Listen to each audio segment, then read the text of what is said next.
Mosser Moments Photography is a husband and wife wedding photography team based in Cleveland, owned and operated by InsideEdge Network's very own Ryan Mosser and his wife Hallie. For the past 10 years, they've captured more than 100 weddings across Northeast Ohio and beyond, always working together as a true two-person team. Their style centers on authentic, emotional storytelling, documenting the real moments between two people in love and creating images that feel natural, comfortable, and true to the couple. Rooted in Northern Ohio but inspired by their travels, Ryan and Hallie bring a warm, personal approach to every wedding day. Their work blends experience, consistency, and a genuine passion for helping couples relive their best day through timeless photography. Learn more at MosserMomentsPhotography.com by using the QR code on your screen right now. MosserMomentsPhotography.com, a proud sponsor of the Inside Edge Network, Cleveland's digital leader.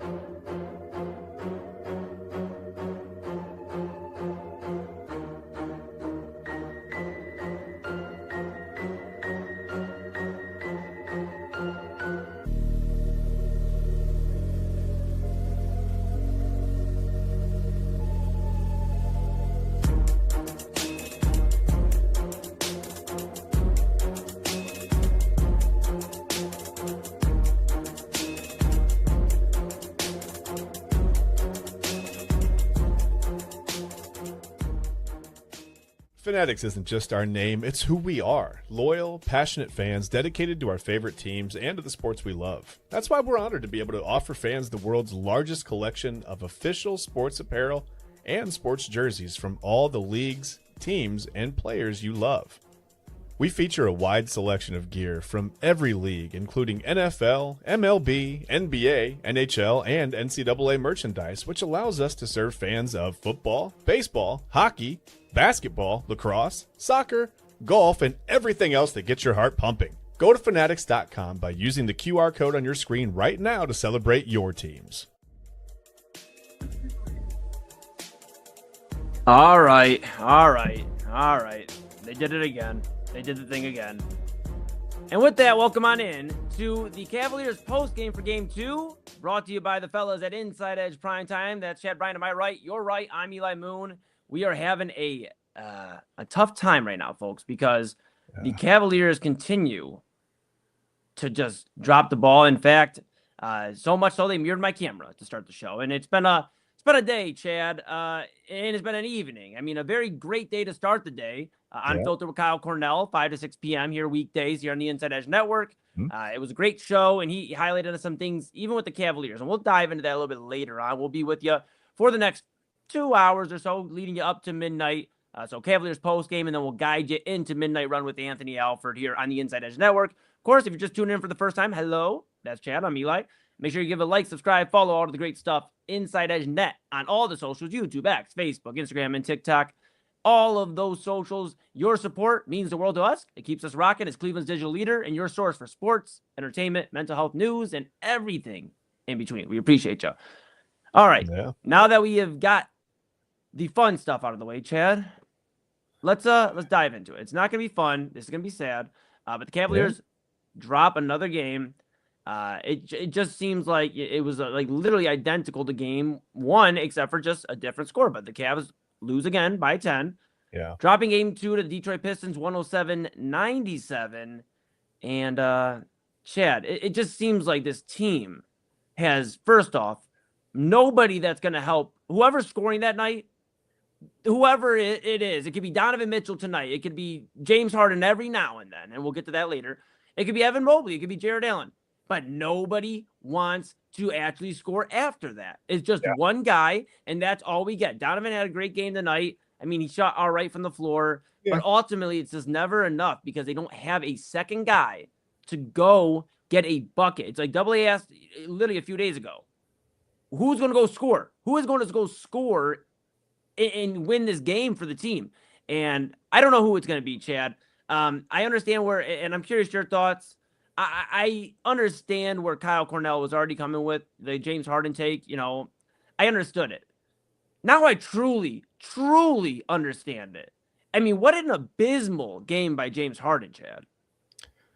Well, yeah. I mean, you saw the huge turnover in the fourth. I mean, I see the comments rolling in. Some of them are a little weird. I'm not gonna lie, but yeah. I mean, you see Kyle. I mean, Kyle made the comment the other night on the postgame show, right? Like, he said it is if the Cavs have more than 10 turnovers, and the Pistons hit more than 10 3, and here we are, 14 to 28, 50% from the three. Well, what's that like, by the way? 22% for the Cavs from the 3-point line tonight. That's not going to cut it. But yeah, James Harden, the huge turnover. Just again, kind of lost with the ball in his hands at times. I mean, he had a couple of mid-range shots. He had the 12 to 15 footer kind of going tonight a couple of times, but you need more out of him. I mean, yeah, and I understand Jared Allen had a good game tonight, better than what he was game one. He was basically not on the floor game one with foul trouble, but I'm tired of it. I'm tired of it, Chad. Here we are. I'm Eli Moon. We're 2 games into the second round, and I'm tired of it. I'm tired of asking for effort on defense. I mean, you just, and I listened to our buddy Tim Alcorn on the radio for a good portion of the game. And I just hearing the excitement in Tim's voice. Okay, the Cavs are, and Azar Thompson. And just, I mean, like, they just they cannot knock down the big shot. They get right there. They get close, right? Like, they'll tie it up. They'll take a 1-point lead. They just can't get that push to, like, they when they're within 1 or when they're up 1, they just can't get that little 9-0 run that they need to create some space, right? They cannot do it. And it's the same story. I mean, they didn't turn the ball over as much tonight. I mean, 11 turnovers. The Pistons had 14 points off the turnover. Not huge. I mean, right? They had 31 points in game 1 off the turnover. So that improved. That was better. But like I said, 7 of 32 from behind the 3-point line is, man. I mean, at least we didn't see Sam Merrill miss any corner threes tonight. Yeah, but we talked about Jalen Tyson. I mean, what happened to playing Jalen Tyson more tonight too? I guess, like, I'm not one. Not aggressive, and he just kind of went away, and then that was it. And I'm not one, like, I love Kenny Atkinson. I'm not one to call Kenny Atkinson out, but right now you got to look at the rotations and the lineups, how they're being trotted out there, and wondering, like, what the heck is going on, right? Yeah. Like you said, Jalen Tyson was starting to provide a spark for those Cavaliers, our Cavaliers tonight. And in 22 minutes, finished it with 7 points, went 3 of 7, 0 for 2 from 3. But the grittiness, like, he is going to be able to at least provide some grittiness that, unfortunately, a lot of this Cavaliers team at times does lack. Yeah. And I mean, I don't know. I just think it's a problem that some of the guys that you counted on earlier in the year can't knock down open shots. I think it's a problem when the offense just gets stagnant and goes ISO mode. I think it's a problem that James Harden is turning into playoff Harden more as we speak. Keep it light for a moment. I was talking to my niece and nephew earlier today. My nephew 4, my niece 2. She's real big into trolls, and I kept telling them I'm going to turn into a troll. Like, hey, I found trolls. I'm going to turn into a troll. Well, James Harden is turning into, like, playoff James Harden, except for it's not as fun as Uncle E turning into a troll. It's bad. Fun. It's bad. It's bad, and it's like I'm so tired of it, Chad. I've tried. And I was big here on the network in terms of, hey, let's give Harden a chance. You know what? Maybe he's hungry. Maybe this is his 17th season. Well, it isn't. Maybe it is his 17th season, but maybe, just maybe he's hungry enough to win a championship. He hasn't been back to one since 2012, and he was the 6th man. That was Kevin Durant and Russell Westbrook's team. I will continue to reiterate that. That was not James Harden's team. That was him being a nice contribution, a great one at that, but he wasn't the leader. Every time James Harden's been put into a position to lead or co-lead, he turns into this James Harden. So I just have a tough time defending the guy anymore. And I don't think I can when he puts out a 3 of 13 night. When he puts out, 0 for 4, I believe, from 3? 0 for 4 from 3 for James Harden. He had 4 free throws. It's embarrassing. It is embarrassing. And I understand I was advocating for Darius Garland being traded. I thought, you know what? Trade Darius Garland, get somebody in here. Yeah. But if this was the best you could do, I almost wonder, like, what else was on the table for Darius Garland? What else was on the table for some of these, for some of these guys who could have moved? Kyle talked about it earlier on Unfiltered, the report that came out about, the Bucks wanted Evan Mobley and all the first the Cavs could have. Yeah. Why aren't we pulling the trigger on these types of moves? However, we get if that's James a real Harden. thing and the Cavs didn't do it during the season, if that's an actual real thing, like, if that's not, I didn't read that full story. If that's not just a a preliminary talks in the offseason. This is what we're going to ask, right? Like this is the ask. And then maybe the Cavs will consider that depending on what happens in the playoffs. If that was the thing that was offered at the trade deadline, the Cavs said no. I don't know. I mean, yeah. By the way, I forgot what shirt I had on. Now some of the comments make more sense to me, by the way. And I agree with all, and I agree with all the comments now. But no, Yes. there's not a single comment in that line that I don't agree with. You're right. Heck yeah. We got some comments filing in. We'll show some here coming up on the screen, Chad. We'll start with a Side Hustle Wrestling Podcast 216. And this is Kyle, to be specific. He is not usually on social media, but he's a Kyle here. What did I say? Kyle here. 2 10s, under 10 turnovers, and under 10 threes allowed. Detroit hit 14 threes at 50% shooting, and the Cavs had 11 turnovers, including a huge one by Harden in the fourth. Shaking my head.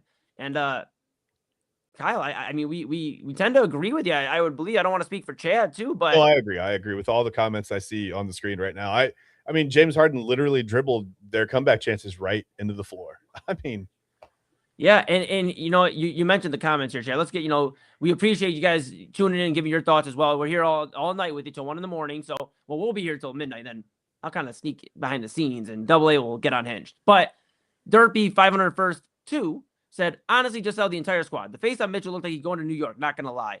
And these are the types of things you can't avoid when you're down 2-0 to a team that has your former coach as their head coach. This is what we said about LeBron when he left after the rough Celtics series. Remember, he looked checked out. And I don't think that Donovan Mitchell always looks checked out, but there are times when I look at him and I'm like, where is regular season Donovan Mitchell? Like, where is...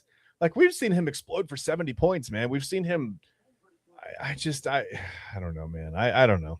This team's hard to watch right now. It's embarrassing. It's embarrassing is what it is, Chad. I am so fed up with every time we come into this studio to talk Cavs postgame. And we've done a few of them now here on the network.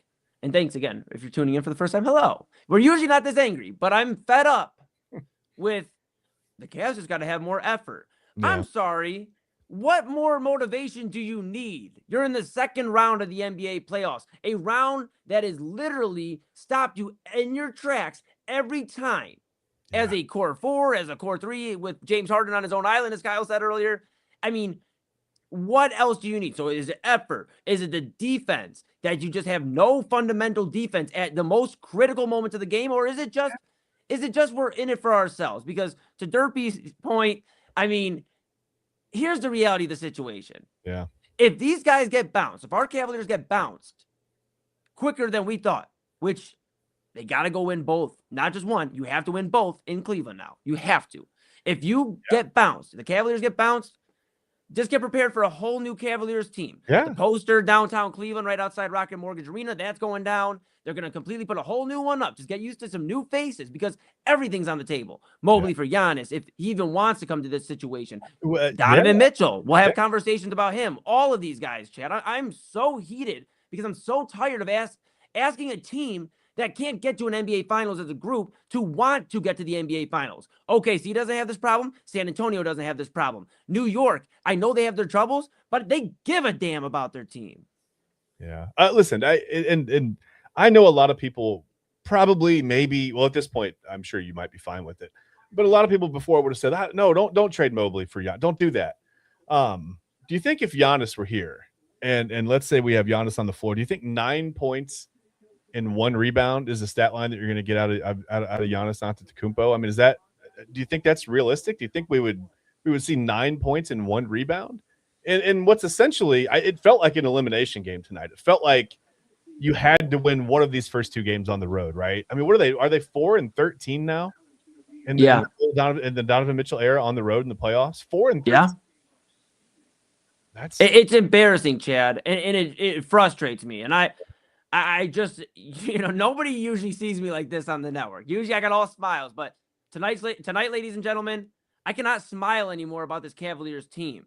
I am frustrated. And the effort was there. That's the thing. There was actually some intensity tonight. I watched James Harden play some defense. I watched him, I saw him body guys up in the post and give some effort.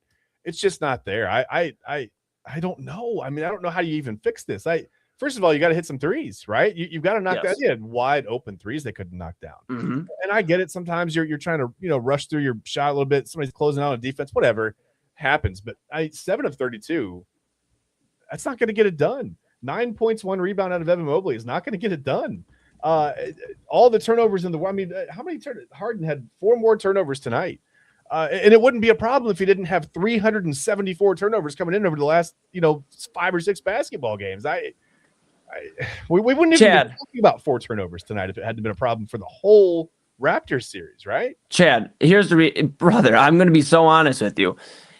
The fact that we've had to sit here and beg this team for effort in defense, in the playoffs, they had the correct effort 7 to 8 games. So now they got to work on scoring the basketball and passing that along. And I guess we got to work on the next 3 games for James Harden to find a shot. Here's the reality of the situation. One more time. Another reality is that you don't have 3 more games to figure it out. No. You have 2 more losses and you're out. You're gone.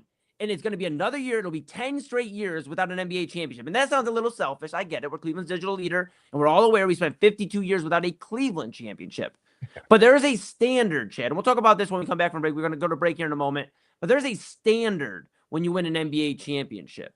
Yeah. When the Golden State Warriors went on their run and won the first title in a long time, they have a standard to the point where Draymond Green and Charles Barkley are almost going to blows on ESPN yesterday because they're talking about the end of the Warriors run because that's how much it matters.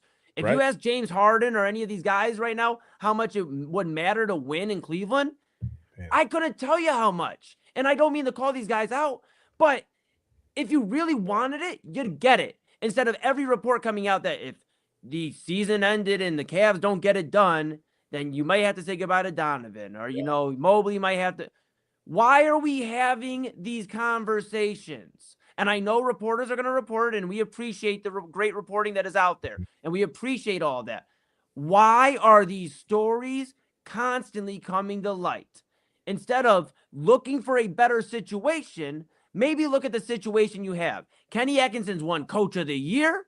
They've been in a position where they have everything you would think of, Chad. A Defensive Player of the Year. 2 guys that can go get a bucket and a monster in the middle with a bunch of depth. But for some reason, it just constantly doesn't work out. And I don't understand why. No, and I get it. Kenny Atkins, a lot of people are really mad at Kenny Atkins. I know the whole arms folded, smiling on the bench thing. Listen, have you seen a rotation? Have you seen a lineup on this floor that you feel would have any kind of sustained success? I mean, I get it as a coach. You're supposed to know your guys. You gotta figure out a rotation, a lineup. You got to figure out something that works and at crunch time or whatever. I mean, have you seen a lineup with 5 guys on the floor that look like they all want it at the same time? I mean, I just see a lot of guys standing around watching somebody else, like waiting for someone else to take the lead.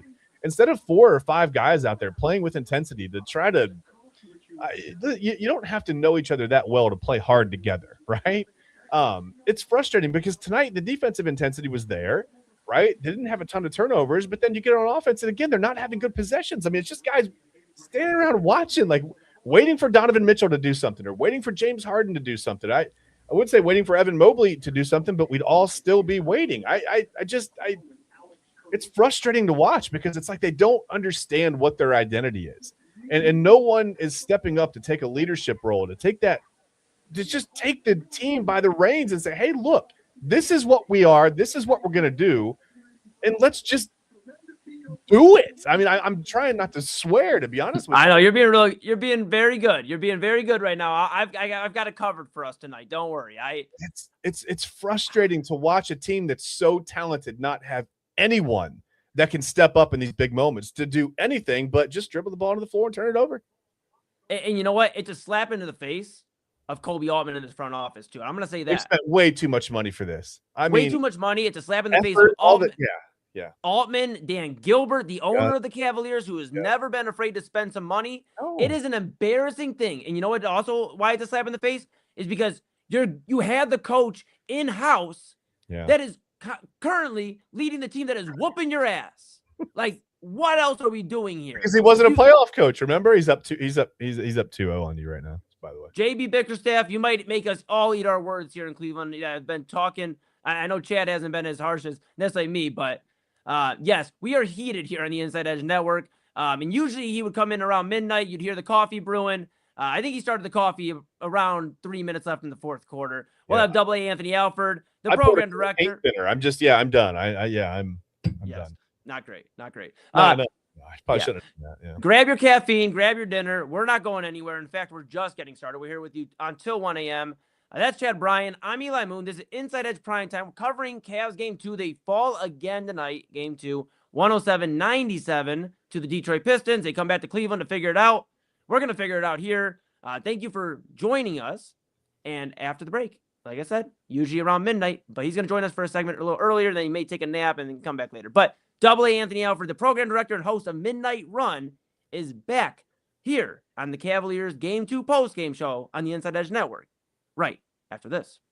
Discover our collection of body mists made with clean, minimal ingredients. Handcrafted with natural essential oils and clean ingredients, they offer a natural alternative to synthetic fragrances.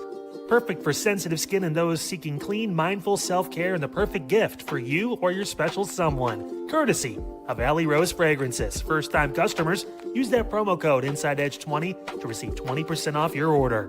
AlleyRoseFragrances.com, a proud sponsor of the Inside Edge Network, Cleveland's digital leader. Boy, if you missed last night's Midnight Run, where were you? You missed out the fun. Myself and my friends, we were here, Eli and Omar. We had our first installment of Midnight Conversations. Folks, we got into it. What is the true definition of a living room? If you're dead or unalive, come on, guys. Come on. We had a whole discussion about that. It got unhinged, Eli.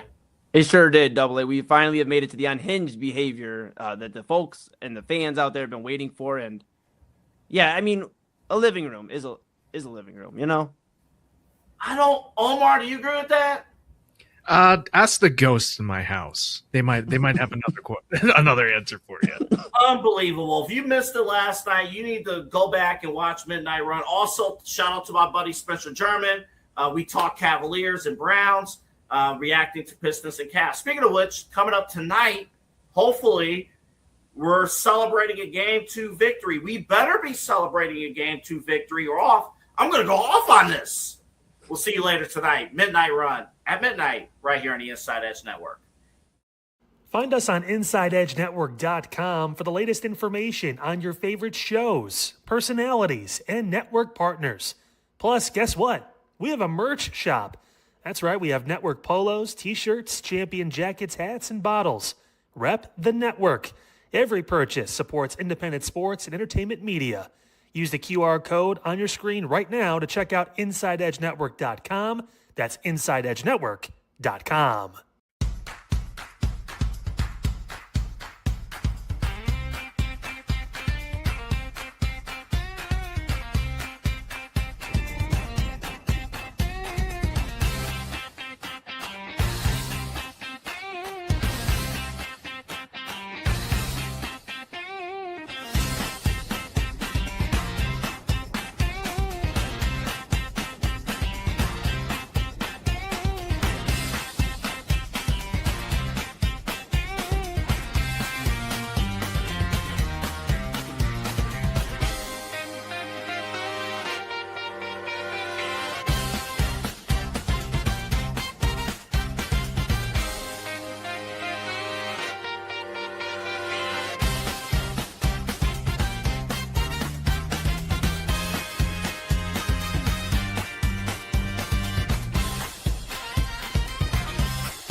And welcome back to the Cleveland Cavaliers Game 2 post-game show, brought to you by the Inside Edge Network.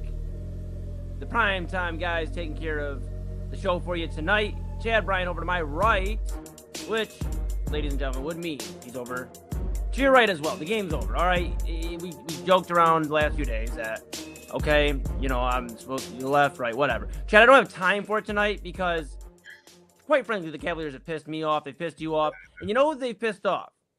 They've pissed off a man that doesn't come on air till midnight. Uh-oh. He texted us during the break, the program director, Eli and Anthony Alford, who you can hear on Midnight Run with Anthony Alford here on the Inside Edge Network. Yeah. He is pissed.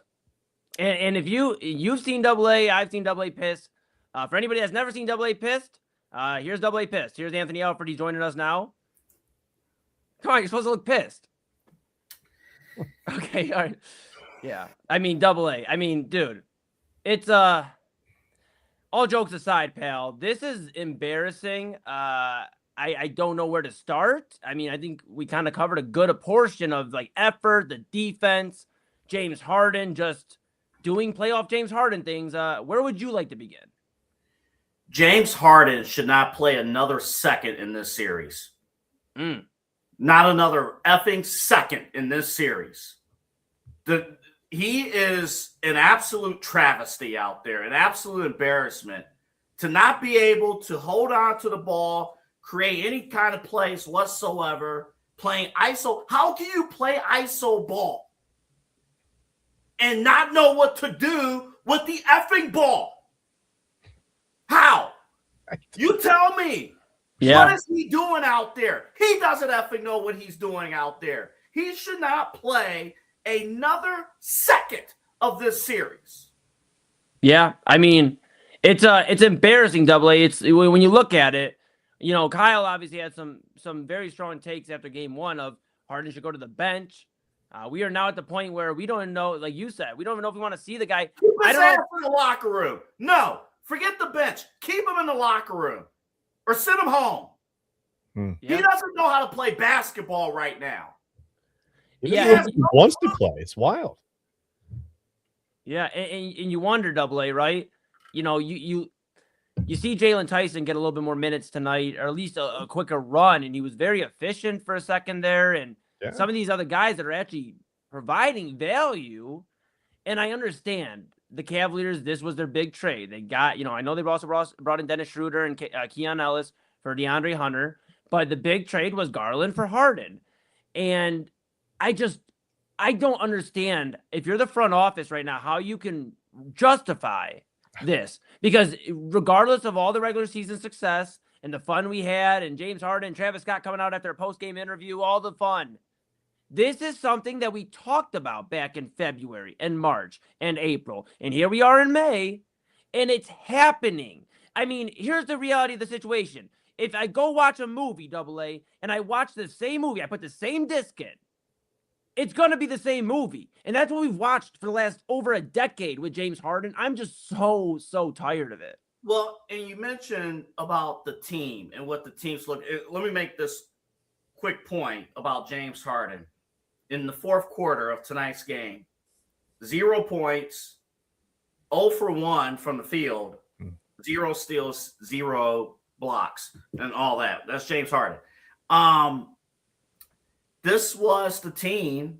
I know Darius Garland was traded, but this Kobe Altman's legacy was the core four. Mm-hmm. How often do we hear Kobe Altman talk about this core four can do it? This core four can do it. And think about this. Dan Gilbert had buses full of season ticket holders go to Detroit. Dan Gilbert was in the building tonight. Dan Gilbert is not going to – Dan Gilbert spent money for the most expensive roster in the NBA. And I thought Chad made the best point of the entire postseason, and it's going to be the death knell of this team. If there's not a single rotation that you trust out there, what in the world can Kenny Atkinson even do in terms of rotations? What can he do? Sit on the bench and cross his arms and smile. I mean, right. What rotation, while he sits there like this, talking to his assistants, what rotation can he put out there and trust that, hey, here's the effing basketball, make a shot? Or, hey, here's the lineup, actually box out and don't give up offensive rebounds. Who can he put out there? Any of these fools, who can he put out there to trust that any of that is going to be accomplished? Nobody. Not a single person he could put out there. I got Evan Mobley shooting three-pointers from Lake Erie and can't make a thing. I don't. And then Donovan Mitchell, is he hurt? I think Donovan's hurt. I don't think he's hurt. He did turn his ankle tonight. I thought he was noticeably hobbled after that. There were times I saw him trying to run down the court, and you could notice there was a little bit but that not it's the same old story, Chad. It's the same old story again. Yeah. It's still hurt in May. His body can't hold up. Yep. Yeah, and I understand your point, Chad, but Donovan's dealt with worse or significant injuries. Not to downplay an injury. I never would do that. But Donovan's heart's in New York or wherever he wants to go. That's where his mind and his heart's at right now. He is officially, I said it yesterday, or I said it on Game 1's post game. You have to wonder, the more and more we keep watching this Cavaliers demise, because that's what it's turning into. Yeah. It's starting to give the feel of when Bron left Cleveland. Yeah. Okay. LeBron starts checking out. He starts, the jersey comes off after the loss to the Celtics, the tough can't leave loss. if we win. Can't win if I just dribble the ball into the floor and fall down. And my God, it's happening again. Donovan, I know I've had a few strong takes this week in terms of maybe the temperature's a little hot. I would not be surprised in the next two games, because that's the way it's going. The Cavaliers are on their way to either getting swept or a gentleman's sweep. I don't know if they're going to make the Game 5. Yeah. They have showed that they can't win in Detroit. Can they win in Cleveland against this team? We'll find out. We'll have all the coverage here for you all postseason long on the Inside Edge Network. But, guys, I feel like Donovan is checked out. And I hate saying it, but it truly feels like Donovan Mitchell is on his way wherever he's going. If he wants to go to New York or wherever, I'm not saying it'll work out and he'll win a championship, because we thought it would work out here in Utah was the problem. But eventually you have to look at, why can't Donovan Mitchell get out of the second round as the leader of a franchise? Because Utah, I know in our minds, Utah is bad. I get it. They're bad right now. Mm-hmm. They had Donovan Mitchell, Rudy Gobert. Rudy Gobert, mind you, who is putting in work this postseason against Nikola Jokic, Victor Wembanyama. He is putting in work. So Donovan Mitchell, it's not like he was leading Utah all by himself, had no extra help, nothing like that. So at what point, guys, and yes, Doubly, you're exactly right. If you heard me in the opening segment, you heard my expression with James Harden.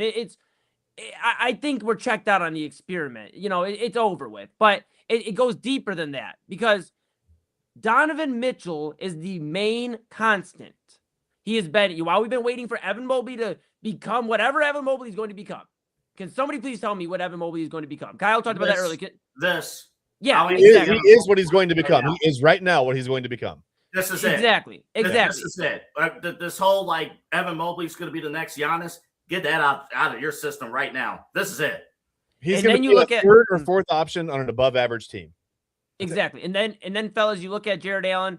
Jared Allen's had a little bit of a stronger run the last few years. But my whole point is this. The main constant here is Donovan Mitchell. Why can't Donovan Mitchell string together enough postseason run to go to the finals? Donovan, you came here, we had Darius for you, and we went out and made moves to bring in your buddies, Ty Jerome, and we went out and got these other guys.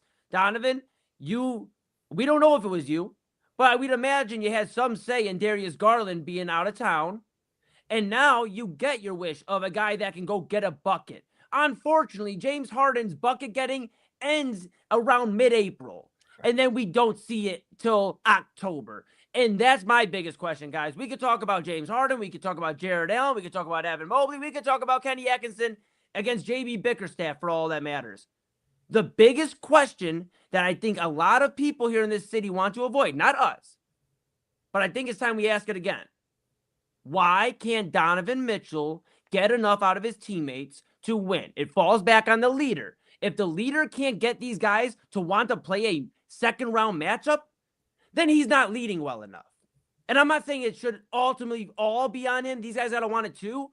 But leaders invoke the emotion. They invoke better play. We talked about it last night, Chad, on Primetime. LeBron James does a great job of doing this. It's why he's one of the greatest, if not the greatest player of all time. Other guys have a knack for doing this. Donovan Mitchell, however, no matter, to your point, Double A, whatever rotation they send out there right now, it's just not enough. Chad, you want me to take this or you want to take this? Because I have an answer. I want you to take it. Listen, I'm going to default to you because I feel like I'm going to throw up if I have to talk about this team for much longer. You take it. Donovan Mitchell's a B-plus player. He's not capable of taking things any further than where we're at right now. As a number one, he's not capable. Now, as a number two, maybe as a number three, different story. If he's on the Celtics right now, as a number two, next to Jaylen Brown, sure. All right, I got you. I'm going to do me. Donovan Mitchell's a B-plus player. Good enough to get things done in the regular season. He's going to put up good stats. The box score for Donovan Mitchell actually is not that bad today. No. 31 points. The box score is not bad.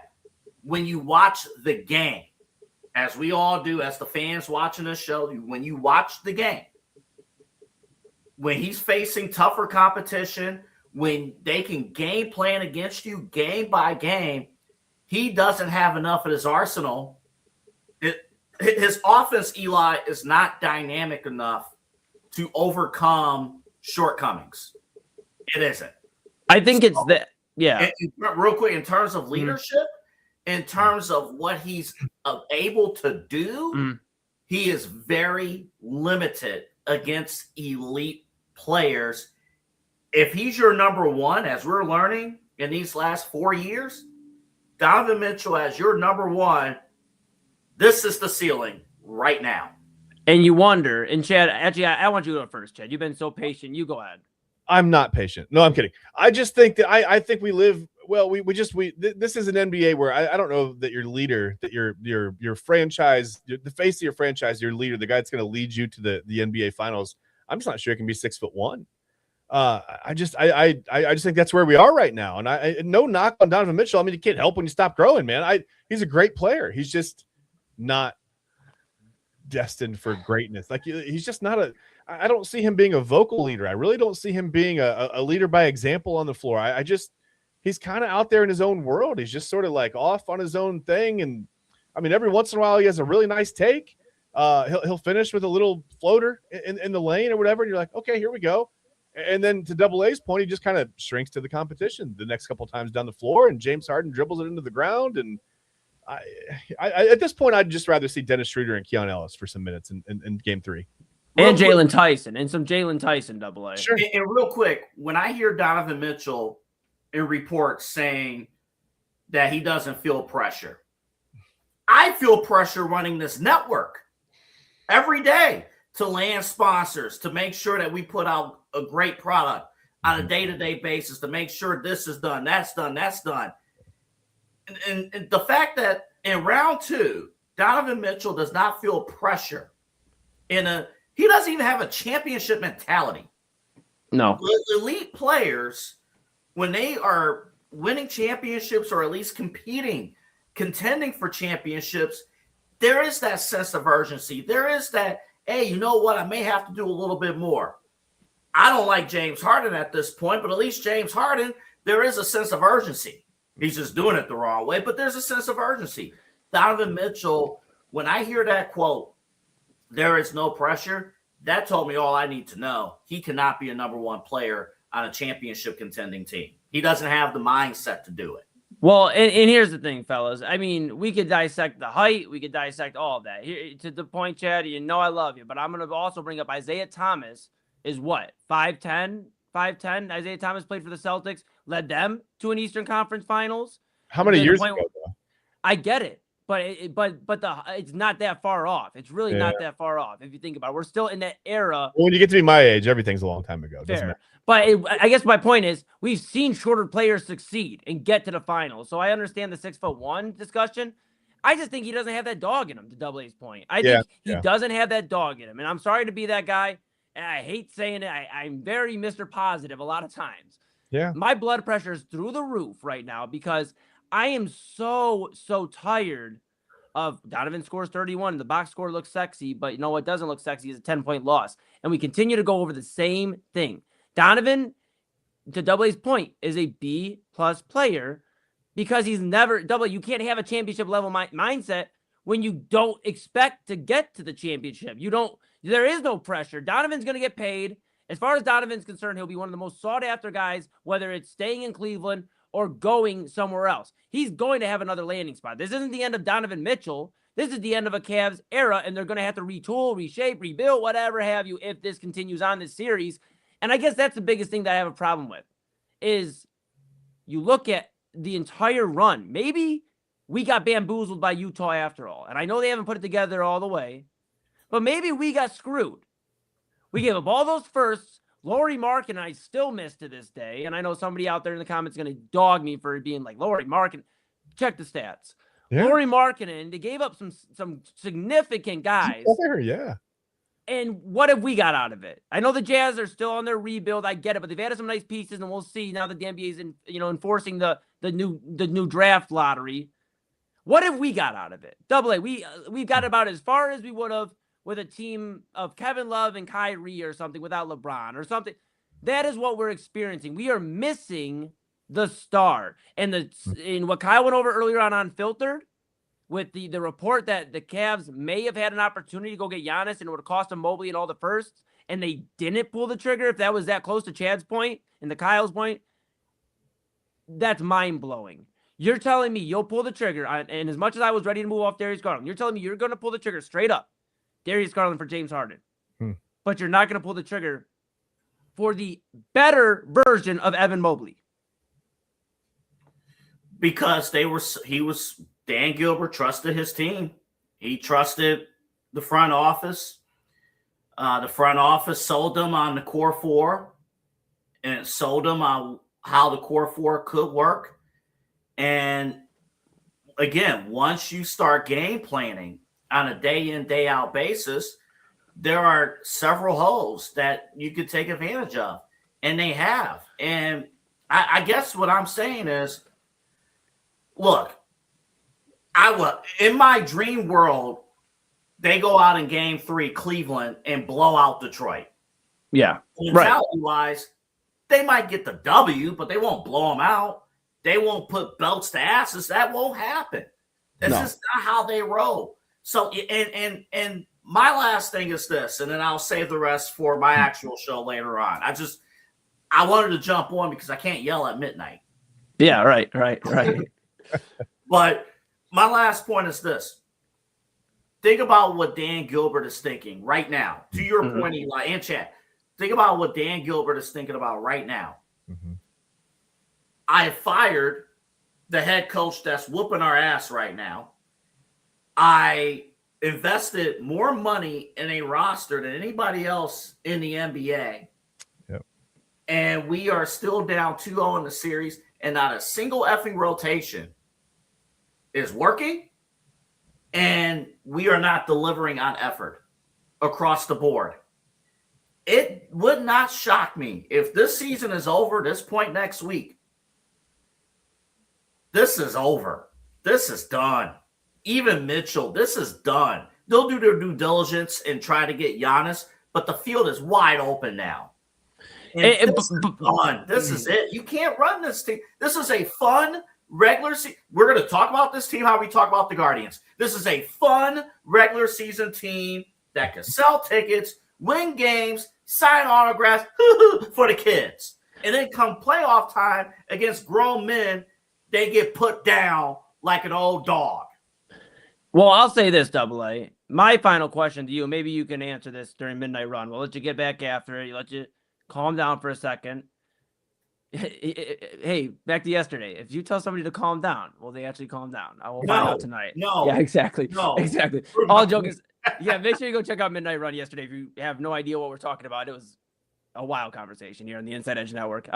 But with that being said, Double A, I want you to think about this if you could, and I'll be with you at midnight. So I'll come back on screen and we'll get your answer.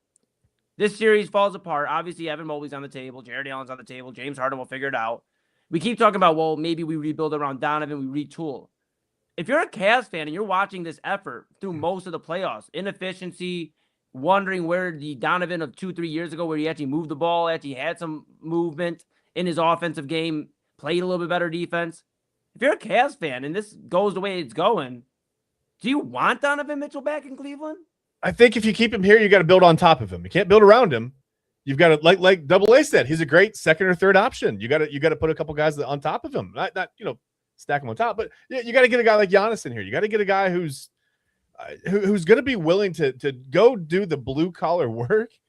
I mean, look at the Pistons. I mean, look at all the tough buckets they got, man. All the hustle plays. Why? There's no excuse to not play like that for 4 quarters. There's no excuse. But it starts at the top, Chad.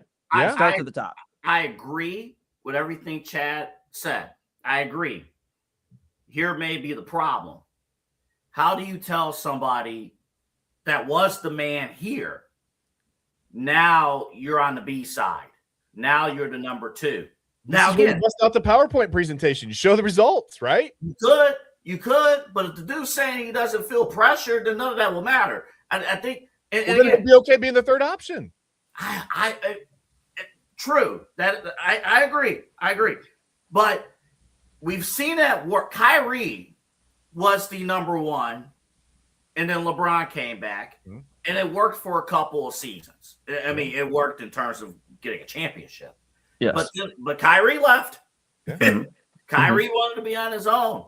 Can Donovan Mitchell? I'm not saying he has an ego issue, but as the number 1 person in the organization, can the organization look at you and say, "We're bringing in Giannis, you answer to Giannis"? Double A. We're bringing in LeBron, you answer to LeBron. Yeah. I don't know if Donovan. I don't know if any man would do that.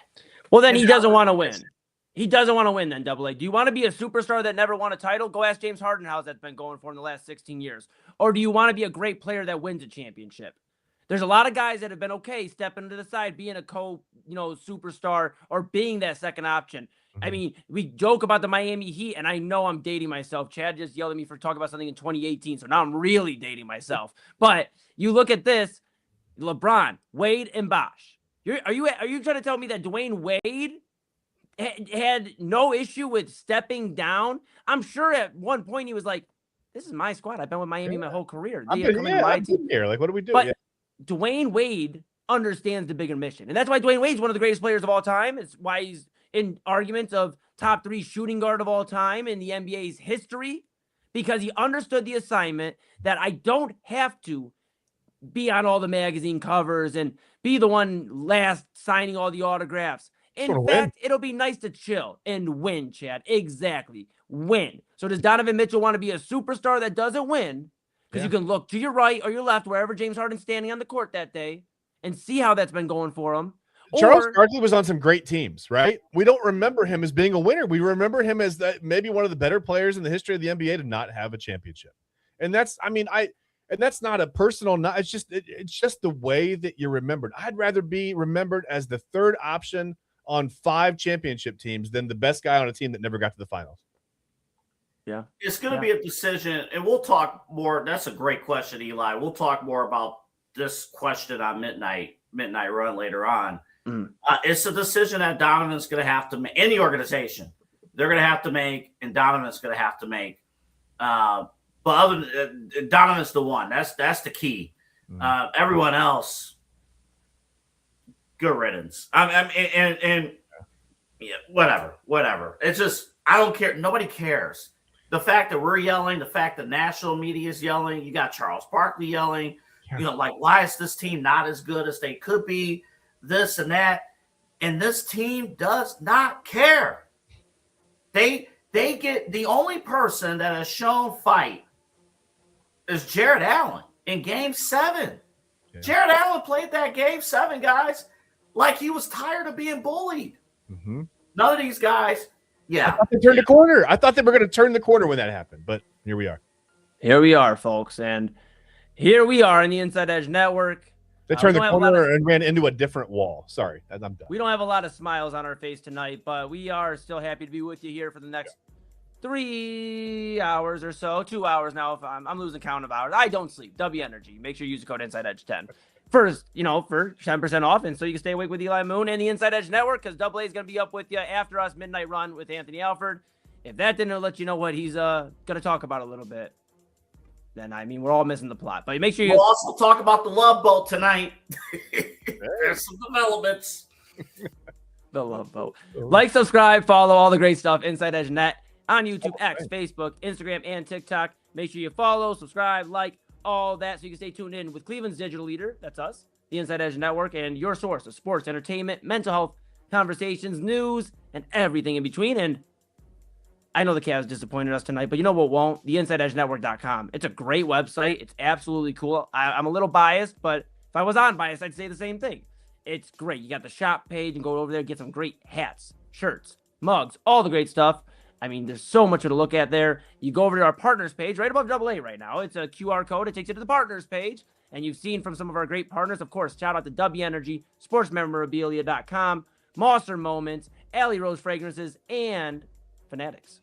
Yes. Of course, all our great partners. We appreciate you. If you're looking to become a partner of the Inside Edge Network, well, you know how to find us. Go reach out to AA, reach out to me, and reach out to Chad. Chad, you know, he likes to hear from people, so reach out to him too. All right, InsideEdgeNetwork.com. I'm very alone. I like to hear. That's right, but hey, we'll work on that. InsideEdgeNetwork.com is the place to be. Inside Edge Network is the place where you should be on the stream. Of course, we'll have AA Anthony Alford at midnight. Chad and I will be back with you for some final thoughts on this Cavaliers post game. We'll try to make sense of it, and then we're going to pivot to some prime time, because why haven't we yelled enough? Let's talk about the Browns quarterback room a little bit later. This is the Cavaliers post-game show here on the Inside Edge Network. AA Anthony Alford, you'll see him later. Over to my right, your right, Chad Bryan in the middle, and I'm Eli Moon. Thank you. I'll take a bow. We're back after this.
Mosser Moments Photography is a husband and wife wedding photography team based in Cleveland, owned and operated by InsideEdge Network's very own Ryan Mosser and his wife Hallie.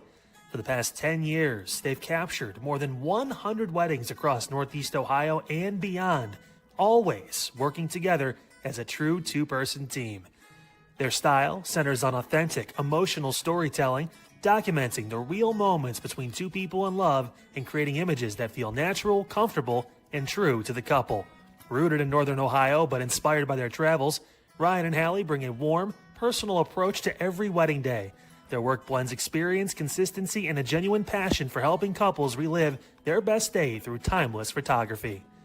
Learn more at MosserMomentsPhotography.com by using the QR code on your screen right now. MosserMomentsPhotography.com, a proud sponsor of the Inside Edge Network, Cleveland's digital leader. Fanatics isn't just our name, it's who we are. Loyal, passionate fans dedicated to our favorite teams and to the sports we love. That's why we're honored to be able to offer fans the world's largest collection of official sports apparel and sports jerseys from all leagues, teams, and players you love. We feature a wide selection of gear from every league, including the NFL, MLB, NBA, NHL, and NCAA merchandise, which allows us to serve fans of football, baseball, hockey, basketball, lacrosse, soccer, golf, and, well, everything else that gets your heart pumping. Go to Fanatics.com by using the QR code on your screen right now to celebrate your teams. That's Fanatics.com, a proud sponsor of the Inside Edge Network, Cleveland's digital leader.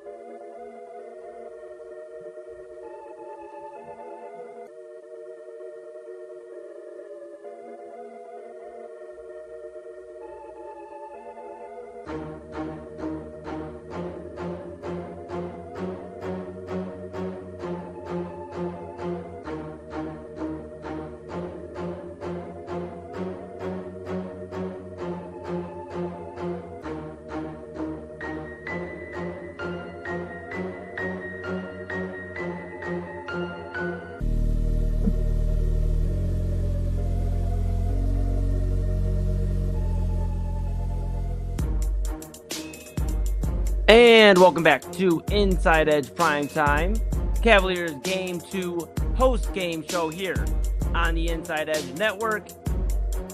We let Double A go get some coffee. He needs it. Of course, to my right, your right, is the one and only, my bro, Chad Bryan. I'm Eli Moon. We're back, and we're not happy, but we only got a few moments left of Cavaliers talk because, my goodness, if we keep talking about them, Chad's going to turn into 60 years old. I'm going to hit my 30s before the end of the night. It's just not looking good, folks. But, yeah, Chad, yeah. I don't normally get this fired up about the Cavs either. It's frustrating when you see a team that's got so much talent, so much potential, so much greatness ahead of them. It's a really well-built team. You've got 10, 11 guys you can trust in it. Well, I don't know. I was going to say you've got 10, 11 guys you can trust in a playoff rotation, but you've got 8 or 9 guys that you can trust in a playoff rotation. Unfortunately, 2 of those guys are your starters. But I feel like they just – I don't know if it do – I know Donovan Mitchell doesn't feel pressure. It's fine.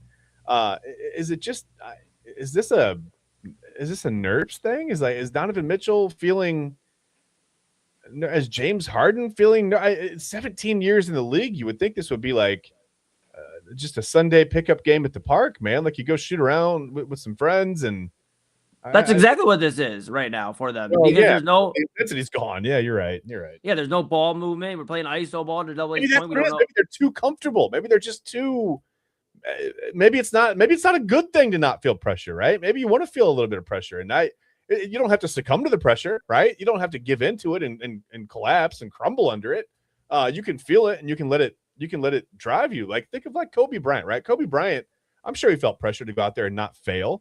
A lot of the great players talk about that. They talk about you feel the pressure to not go out there and fail, right, in front of everyone. So to head that off, to beat that, what do? You push yourself until you reach that level of greatness that it's just I don't know if these guys have it in them, man. I mean, the way they've been playing the last 2 games in Detroit, they know. I was going to say, great players elevate those around them, right? And I'll go back to my era because it's what I know best.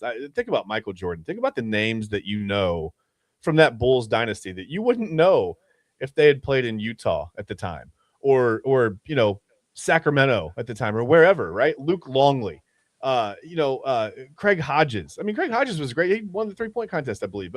Great shooter, but he would just be a guy. John Paxson, Bill Cartwright. Just names that I'm trying to think of. Tony Kukoc was a really, really good player overseas. But if you think about some of the guys that, like, the names that you remember from those Bulls teams, it's because Jordan elevated those guys to, like, legendary status. They were legendary role players. They understood exactly what their role was.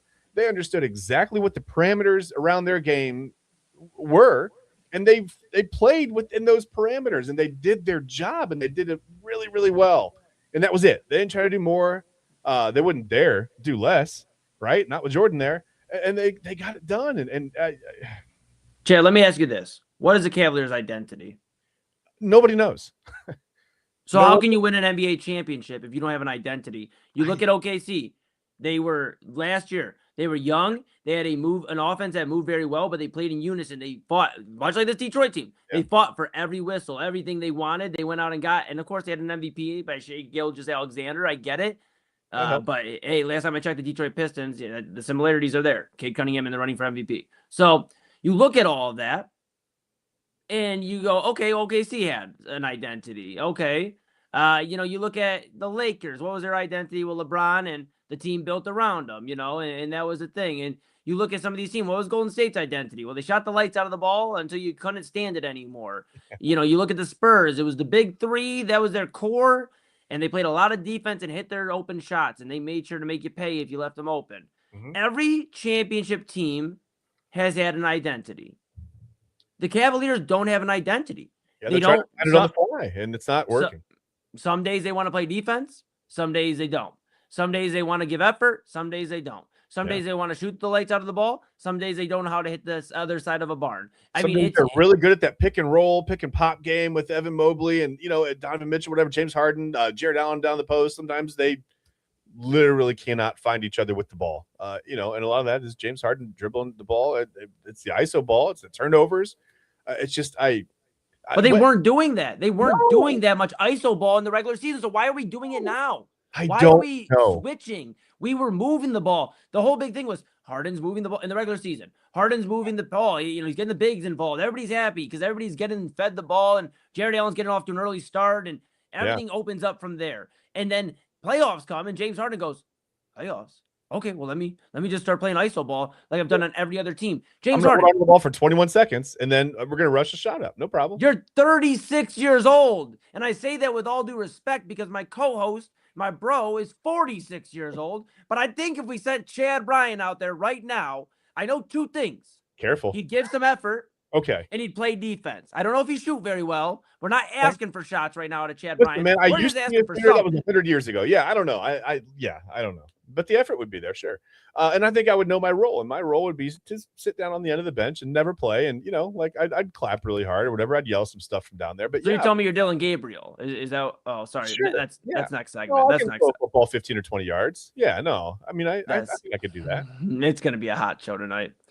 Oh, it's already a hot show. Listen, we're mad at everybody. It's not our fault. Blame the Cavs. We're mad. We're angry.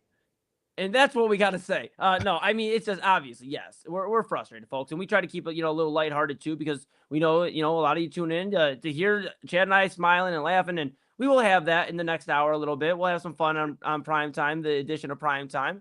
But right now, last time I checked, for the last 9 minutes or so, this next 9 minutes, we still got to clean up what's going on with this Cavaliers. And, I'll ask you this, Chad. I mean, I think this is a perfect way to end the post-game section of our Primetime edition here. Again, Midnight Run with Anthony Alford after us here on the Inside Edge Network. Make sure you like, subscribe, follow all that great stuff at Inside Edge Net. Chad, I'll ask you this question. Yeah. What are the keys to game? I can't even believe I'm asking you this. I mean, it's the same shit, but what are the keys to game 3? Well, it's a good question. And the answer is, again, you've got to take care of the basketball. They did that a little better tonight. You've got to hit shots and you've got to play defense. You've got to at least close out and make someone look at a hand on some of these threes. I mean, the Pistons don't shoot the ball that well from deep, right? 50% on 3-point, 14 of 28. That's unacceptable for a team that doesn't shoot that well. I don't know. I mean, Duncan Robinson shouldn't be lighting you up hit 5 threes tonight. And they all felt big. They felt like fours. I mean, they were huge. Okay, so take care of the basketball. They did that a little better. They've got to get better in game 3 and game 4 and game 5 and game 6. It doesn't matter. I don't know if we're going to get to game 5, Eli, but you've got to be better at taking care of the basketball. You got to shoot. You got to hit open threes. The Cavs had open looks, believe it or not. It's not like the Pistons had 8 guys out there on defense, right? The Cavs had some open looks.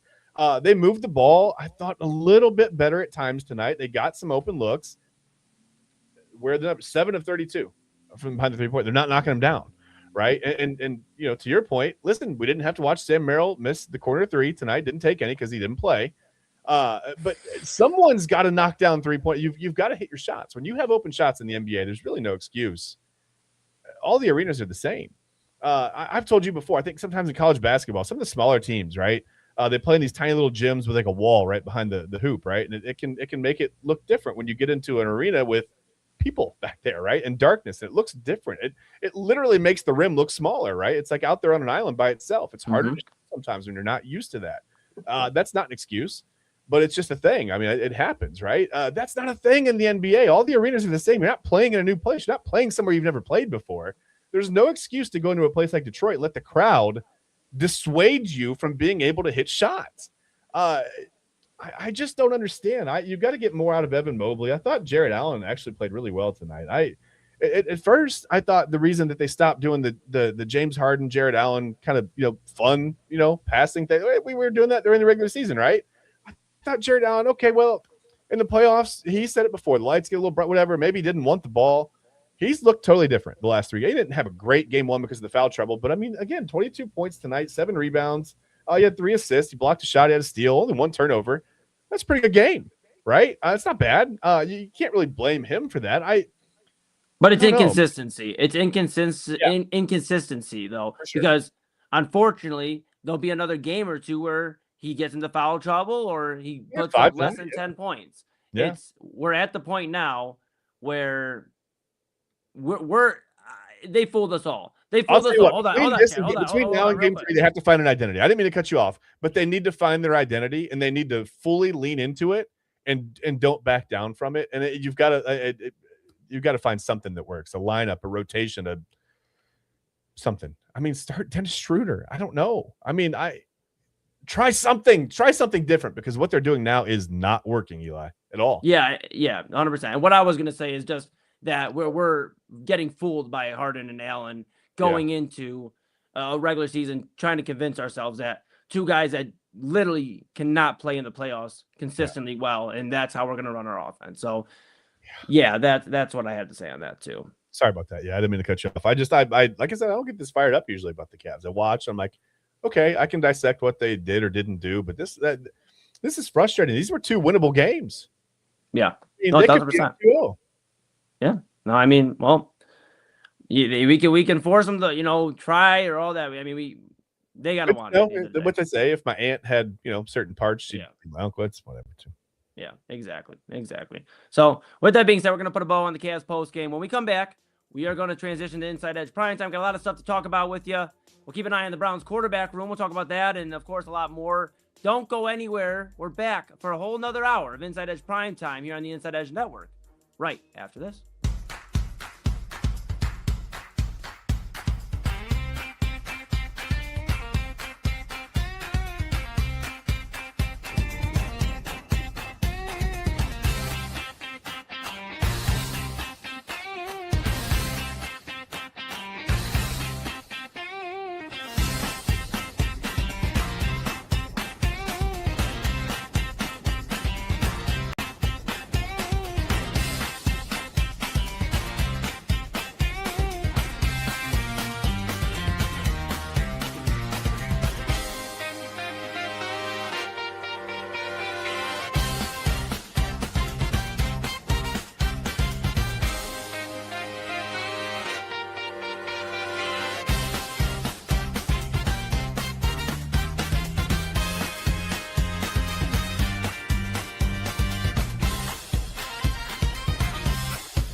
Whether searching for a baseball autographed by your favorite World Series slugger, a signed football by an iconic Hall of Famer, or the jersey of a world-famous soccer star, you've come to the right place.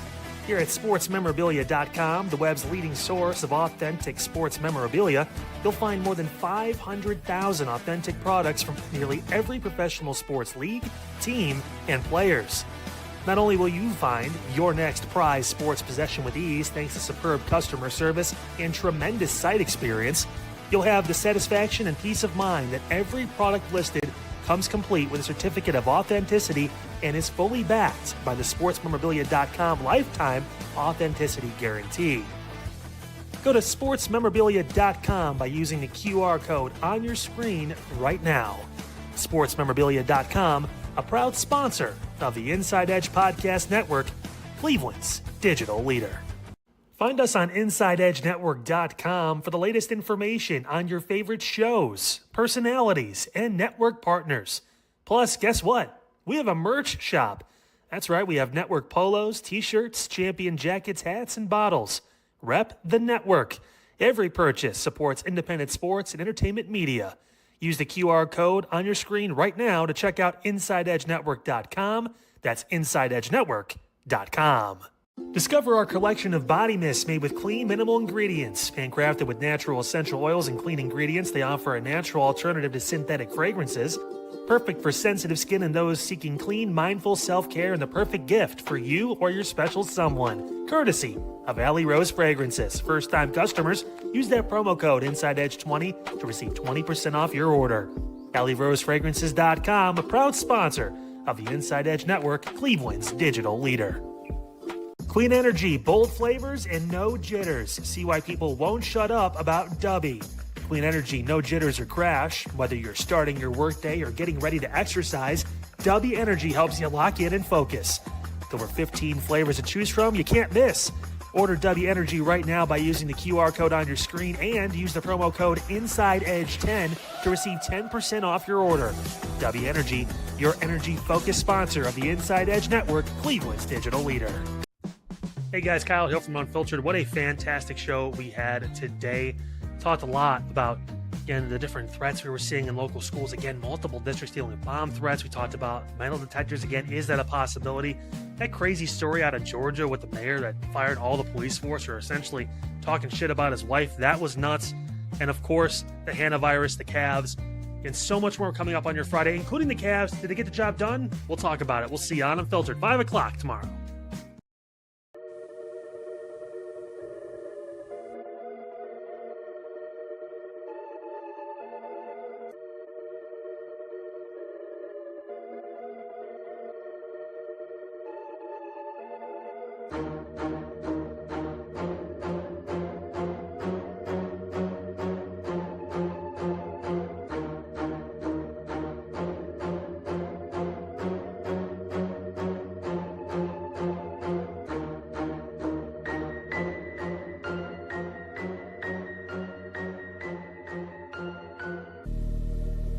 And welcome back to officially Inside Edge Primetime here on the Inside Edge Network. Chad Bryan to my right.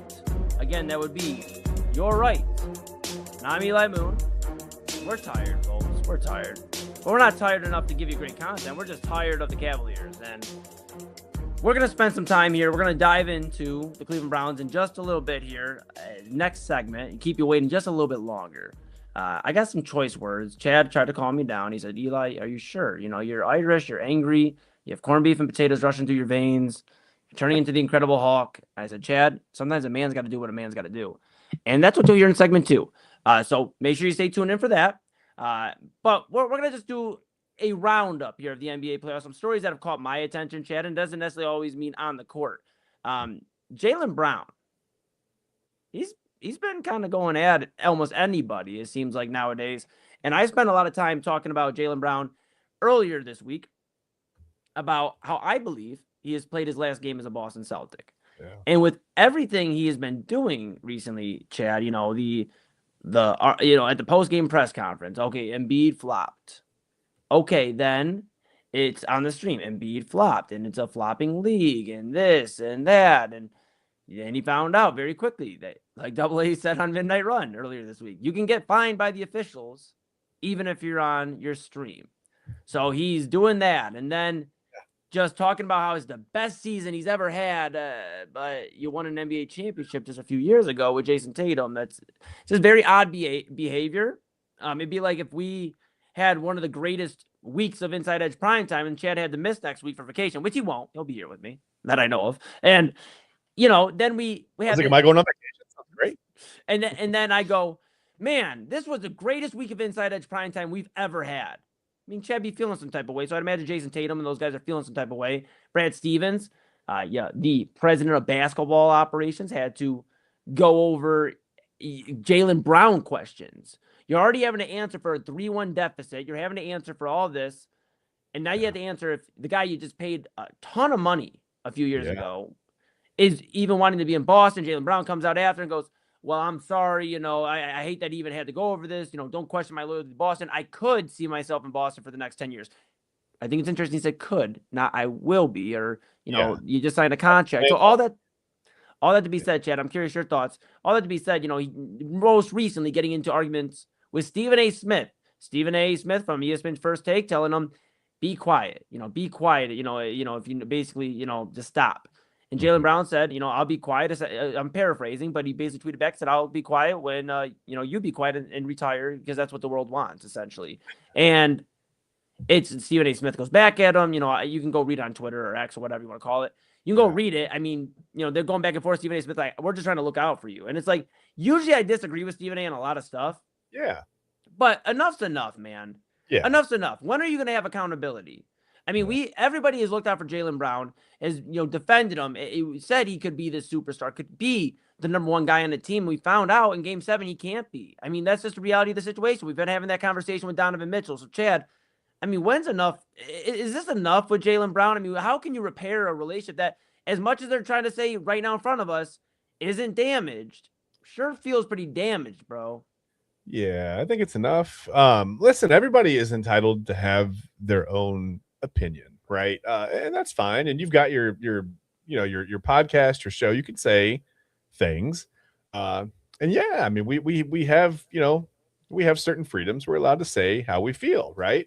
Unfortunately, when you play for a team, when you represent a franchise that is, one of a few franchises that are representing the NBA, there are consequences to those things that you say. You can't just, you can't freely, you just can't do this, right? Like they always talk about like, the great players, the great teams keep it in house, right? Mm-hmm. Listen, I get it, man. Jaylen Brown's frustrated, but I think there's a proper way to air that frustration, and then there's what he's been doing over the last few days. Yeah, I don't always agree with Stephen A. Smith. I think Stephen A. Smith is, I wouldn't say he annoys me or anything. I wouldn't say that I want him to retire. I wouldn't say that, anything. But there are times when he talks when I'm like, I wish Stephen A. Smith wasn't talking right now, right? It happens. I think it happens with everybody who has an opinion on anything and says anything. Yeah. Sometimes you're just like, man, why are you talking right now? And then you remember that you have the remote in your hand. You're like, wait, why am I listening right now? And it's kind of the same with Jaylen Brown, man. I don't think anybody really wants to hear excuses on why he didn't do this or why he couldn't do that. It's just find a way to go get it done. This is what the great players do. Whether you're the first option, the second option, the third option, if you're a great player, the cream rises to the top, right? Like you find a way to get it done. The average to below average players, the guys that fade away even though they have the talent, they're the guys that make the excuses, and they want everybody to side with him. I think that's what Jaylen Brown wants right now. Jaylen Brown just wants someone to agree with him. He just wants someone to tell him, hey, man, it's not your fault, right? It's not your fault. You're not going to get that. When you get paid this kind of money from the Celtics or from any team in any professional sports league, there are certain expectations. One of the expectations is to find a way to get it done. We are looking squarely at people like Donovan Mitchell, right? Mm-hmm. You're supposed to find a way to get it done.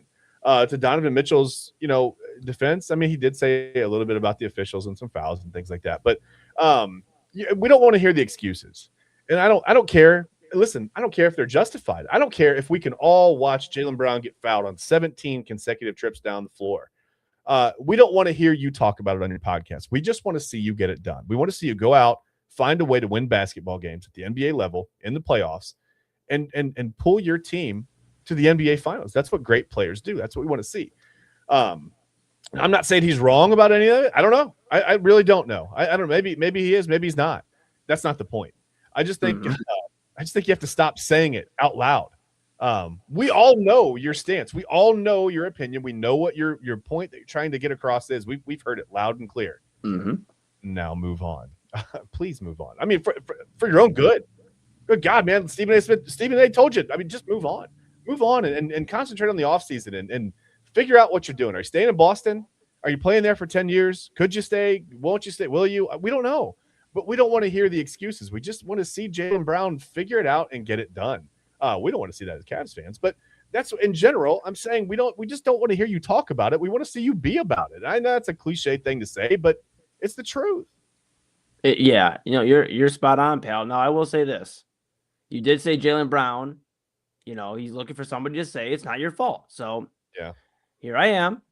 I will do it. I got you. Here we go. Let me make sure I look right. Here in the camera, Jaylen Brown. It is not your fault. It is not your fault, Jaylen Brown, that you cannot carry a team as the number one option. It is not your fault, Jaylen Brown, that you're upset about the same stuff that you do on the court. It's Jaylen Brown. It's not your fault that the Celtics paid you so much money. And since that contract, what have we got out of that? Jaylen Brown, it's not your fault that Brad Stevens had to go answer to the media and say, Jaylen Brown, we haven't heard anything bad about it. He seems like he wants to be here. Jaylen Brown, it's not your fault that you're getting into an argument with almost everybody on Twitter. If you wanted to get into an argument on Twitter, something that could be your fault is going at real Chad Bryan. Just be careful because I'll have his back. But if you want to, if you want somebody to just hear you out, you can hit us up. I mean, we'll listen. Because it's not your fault. It's okay, Jaylen Brown. Here's what I've understood. It's not your fault that you just aren't an A-level superstar. You fall under the B+ category. You were very, very good, Jaylen Brown. Yeah, B+ are very good. Degrees. If C's get degrees, B+ will get them too, right? And they'll win a championship if there's an A-level player there. Unfortunately for the Celtics, their A-level player, Jason Tatum, was out Game 7. So that's what you get. So Jaylen Brown, on behalf, of one Eli Moon, I'll save it just for me. I won't necessarily speak. I don't know. This probably isn't network-wide. But I will say it's not your fault.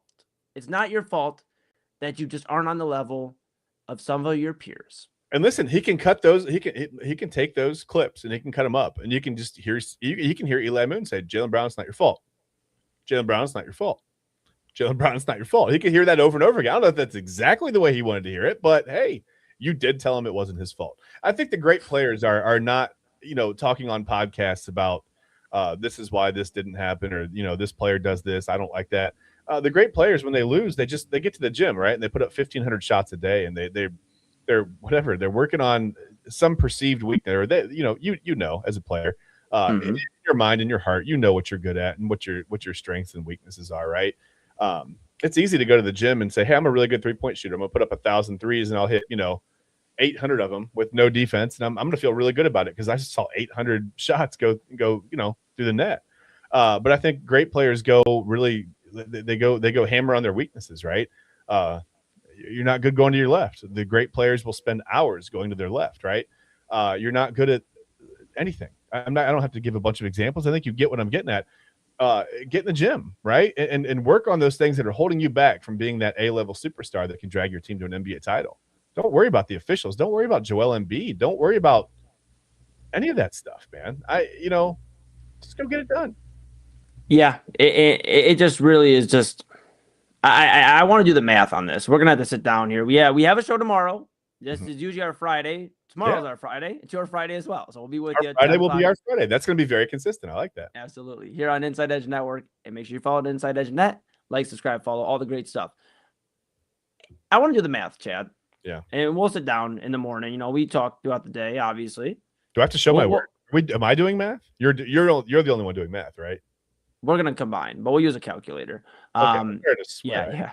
All right. I wonder how many titles have been won by podcasting athletes since they've been podcasting. But you bring up a great point. Jaylen Brown. I'm pretty sure the podcast didn't start until after the NBA championship. We'll fact check it tomorrow, but I'm almost positive. Draymond Green. Last time I checked, I think since he started his podcast, I don't think they've won a championship. And we're talking about the end of the Warriors run. You look at even, and we love the Kelseys. There wasn't many Super Bowls, if not any, after they started up, that run. So they might. Is that these athletes moving on to the next thing? Are we seeing them like? Is that the de facto, like, you haven't retired yet, but they're already moving on to the next thing, or like mentally? It was weird. I'm glad you brought that up. Sorry to interrupt, pal, but I'm glad you brought that up. It's interesting because Draymond Green yesterday, we'll have to see if we can get the clip for tomorrow. We'll play it tomorrow. We'll discuss it a little bit more because I thought, who was wrong? We'll break down. We'll run the tape again. We'll see whose side are you on, Team Chuck or Team Draymond. I don't think anybody in Cleveland's going to be Team Draymond at this point, but we'll see. You heard Draymond, just a quick paraphrase of that exchange we'll play tomorrow is, him going, there's different levels of success. We understand that maybe the window is closing or closed, but it's about getting the next generation ready. Mm-hmm. But I just don't understand. I don't understand how being on a podcast and talking about every single thing that goes on in your organization and everything like that. And I don't understand how that benefits you. Mm-hmm. If you want to be a podcaster, that is fine. Be a podcaster. We would appreciate the game. I'm not going to sit there and say Draymond Green isn't entertaining to listen to on his podcast. He does give some good game. But if you're part of the Warriors organization, or if you're with Jaylen Brown, part of the Boston Celtics organization, you got to be like, why are we doing this right now? Yeah. We haven't won a title. In Boston a little bit less than Golden State, but we haven't won a title in some time. We need to go back and win another one. And instead, they're doing all this podcasting. So I actually personally invite any of these athletes at podcast, Draymond Green and Jaylen Brown. You seem to be the two that have a lot to say recently. So if either one of you would love to come on to Inside Edge Primetime, have a conversation with Chad and I. This isn't between Chad. I don't want you to take it on Chad. I want to have a conversation though. Chad will definitely help. Yell at me if you want. I don't care. It's fine. Chad will have some questions too. But I want to know. I just want to know how exactly are you benefiting the team with doing this? Your brand's already impeccable if you're Draymond Green. Your brand's already impeccable if you're Jaylen Brown. Yeah. For the record, I would take Draymond Green on this Cavs team immediately right now. Double A said it a couple weeks ago on the show. I agreed then. I nodded very profusely when he said it. I have nothing against Draymond Green. I would. My goodness, if we could have him on this roster right now, I would take him. Even maybe a couple years past all the the championships or whatever. I think he's still that type of player that the Cavs need. Go. I'm sorry. Continue. No, you're good. You're good. No, I just that was it, Chad. I think I'm gonna stick my stake in the ground. Okay. And that's what I'm doing it on behalf of Inside Edge Primetime. You're going with me. And again, Jaylen Brown, Draymond Green, you see the ads? That's for Instagram for me. That's everything for Chad. Reach out. We'd love to hear from you. Yeah. Yeah. If you need my email, if you need to get a hold of me another way, reach out. Let's just have a conversation. My phone. I want to understand. I'm not going to do that. Yeah, no, don't do that. I do. Okay, here's a quick point though. While we're talking about podcasting, before we move on, I just thought of a really interesting topic. We could make this a whole segment. I would love to talk about and get some thoughts on you, and maybe even from Double A one night on Midnight Run. Who are some athletes from the past before podcasting was a thing that you wish you could go back in time and watch them during their run have a podcast? Scottie Pippen immediately just popped into my mind, and it made me smile when you were talking. I thought, can you imagine if Pippen had a podcast from back in the day when the Bulls were winning championships, and then Pippen going on and being like, well, we all know who the best player in the NBA is. It's clearly me. Because those are the kind of things that would have come up on that podcast. Mm-hmm. We didn't know that Pippen thought that until years after, right? We didn't know. Yeah. Didn't get out of those organizations. They didn't come out of the locker room, right? And Chad, I'll answer the question for you. There wouldn't have been 6 rings. No, that whole dynasty would have been torn apart. The Last Dance would have been like 5 years sooner. Yep.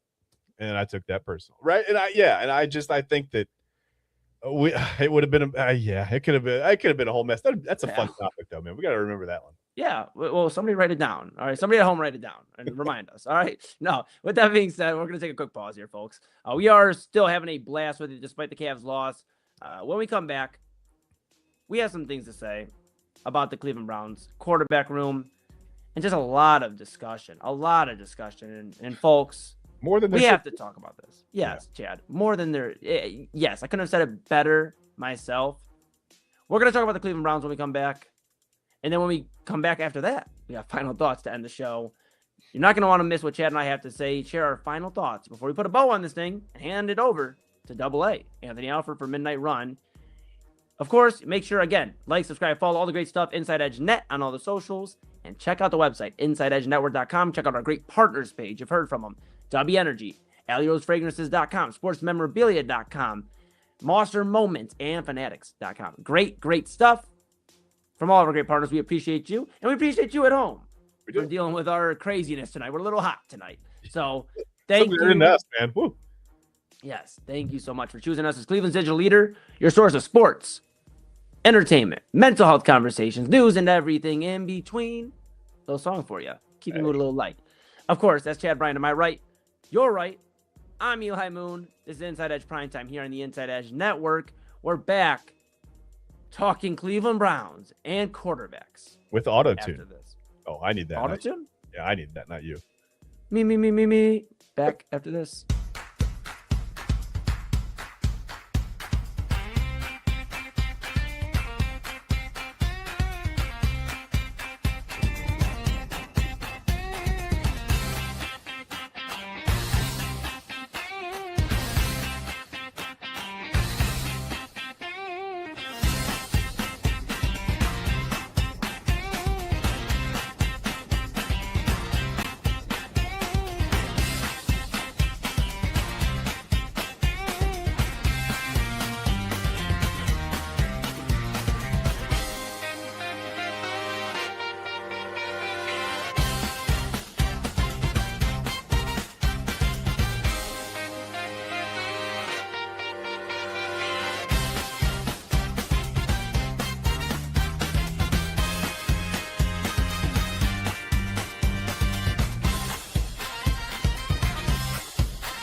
Boy, if you missed last night's Midnight Run, where were you? You missed out the fun. Myself and my friends, we were here, Eli and Omar. We had our first installment of Midnight Conversations. Folks, we got into it. What is the true definition of a living room? If you're dead or unalive, come on, guys. Come on. We had a whole discussion about that. It got unhinged, Eli. It sure did, Double A. We finally have made it to the unhinged behavior that the folks and the fans out there have been waiting for. And yeah, I mean, a living room is a living room, you know? Omar, do you agree with that? Ask the ghosts in my house. They might have another answer for you. Unbelievable. If you missed it last night, you need to go back and watch Midnight Run. Also, shout out to my buddy Spencer German. We talked Cavaliers and Browns, reacting to Pistons and Cavs. Speaking of which, coming up tonight, hopefully, we're celebrating a Game 2 victory. We better be celebrating a Game 2 victory or off. I'm going to go off on this. We'll see you later tonight. Midnight Run at midnight right here on the Inside Edge Network. Find us on InsideEdgeNetwork.com for the latest information on your favorite shows, personalities, and network partners. Plus, guess what? We have a merch shop. That's right, we have network polos, t-shirts, champion jackets, hats, and bottles. Rep the network. Every purchase supports independent sports and entertainment media. Use the QR code on your screen right now to check out InsideEdgeNetwork.com. That's InsideEdgeNetwork.com. Discover our collection of body mists made with clean, minimal ingredients. Handcrafted with natural essential oils and clean ingredients, they offer a natural alternative to synthetic fragrances. Perfect for sensitive skin and those seeking clean, mindful self-care, and the perfect gift for you or your special someone. Courtesy of Alley Rose Fragrances. First-time customers, use that promo code InsideEdge20 to receive 20% off your order. AlleyRoseFragrances.com, a proud sponsor of the Inside Edge Network, Cleveland's digital leader. Clean energy, bold flavors, and no jitters. See why people won't shut up about Dubby. Clean energy, no jitters or crash. Whether you're starting your workday or getting ready to exercise, Dubby Energy helps you lock in and focus. With over 15 flavors to choose from, you can't miss. Order Dubby Energy right now by using the QR code on your screen and use the promo code InsideEdge10 to receive 10% off your order. Dubby Energy, your energy-focused sponsor of the Inside Edge Network, Cleveland's digital leader. Whether searching for a baseball autographed by your favorite World Series slugger, a signed football by an iconic Hall of Famer, or the jersey of a world-famous soccer star, you've come to the right place. Here at sportsmemorabilia.com, the web's leading source of authentic sports memorabilia, you'll find more than 500,000 authentic products from nearly every professional sports league, team, and players. Not only will you find your next prized sports possession with ease thanks to superb customer service and tremendous site experience, you'll have the satisfaction and peace of mind that every product listed comes complete with a certificate of authenticity and is fully backed by the sportsmemorabilia.com lifetime authenticity guarantee. Go to sportsmemorabilia.com by using the QR code on your screen right now. Sportsmemorabilia.com, a proud sponsor of the Inside Edge Podcast Network, Cleveland's digital leader.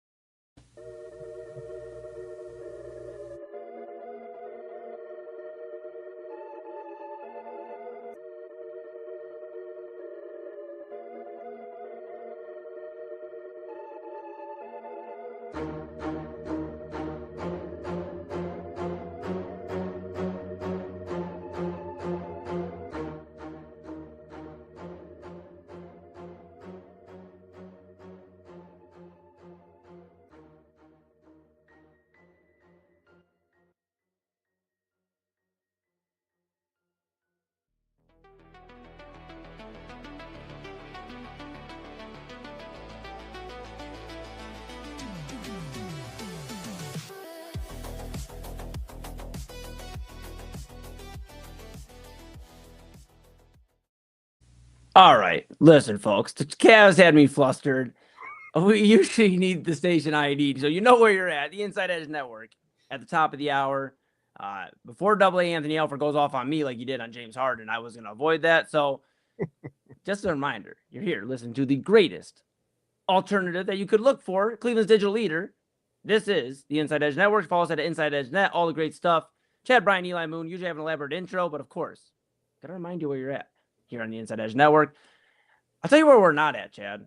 Because, well, I take it back. We are in bizarro land. The Cavaliers are down 0-2, and we're talking about Browns quarterbacks. I mean, I'm going to be honest with you. You froze up on my screen. I wish I knew what you said to me. I heard you say my name. That was really weird, but that's all. I just said we're in Bizarro land, kinda. Yes. Cavs are we are. down 0-2. And then the Browns are talking about quarterbacks again. My goodness. Has any position room ever in the NFL been talked about more and done less than the Browns quarterback room? Is it possible? Dude. All right, listen. So let's just get to the skinny of this thing. All right. I sent you this clip, you and AA this clip yesterday. And I'm going to be very, very careful how I go about this. All right. But I have some words to get off my my chest, some things to get off my chest. Yeah. Tonight I'm wearing Golden Child Eli Moon.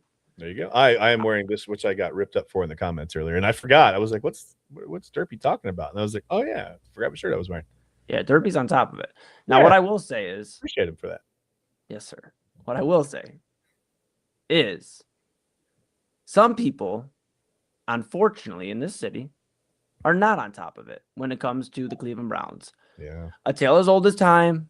The quarterback, we had him. We let him go. We've tried to find one since.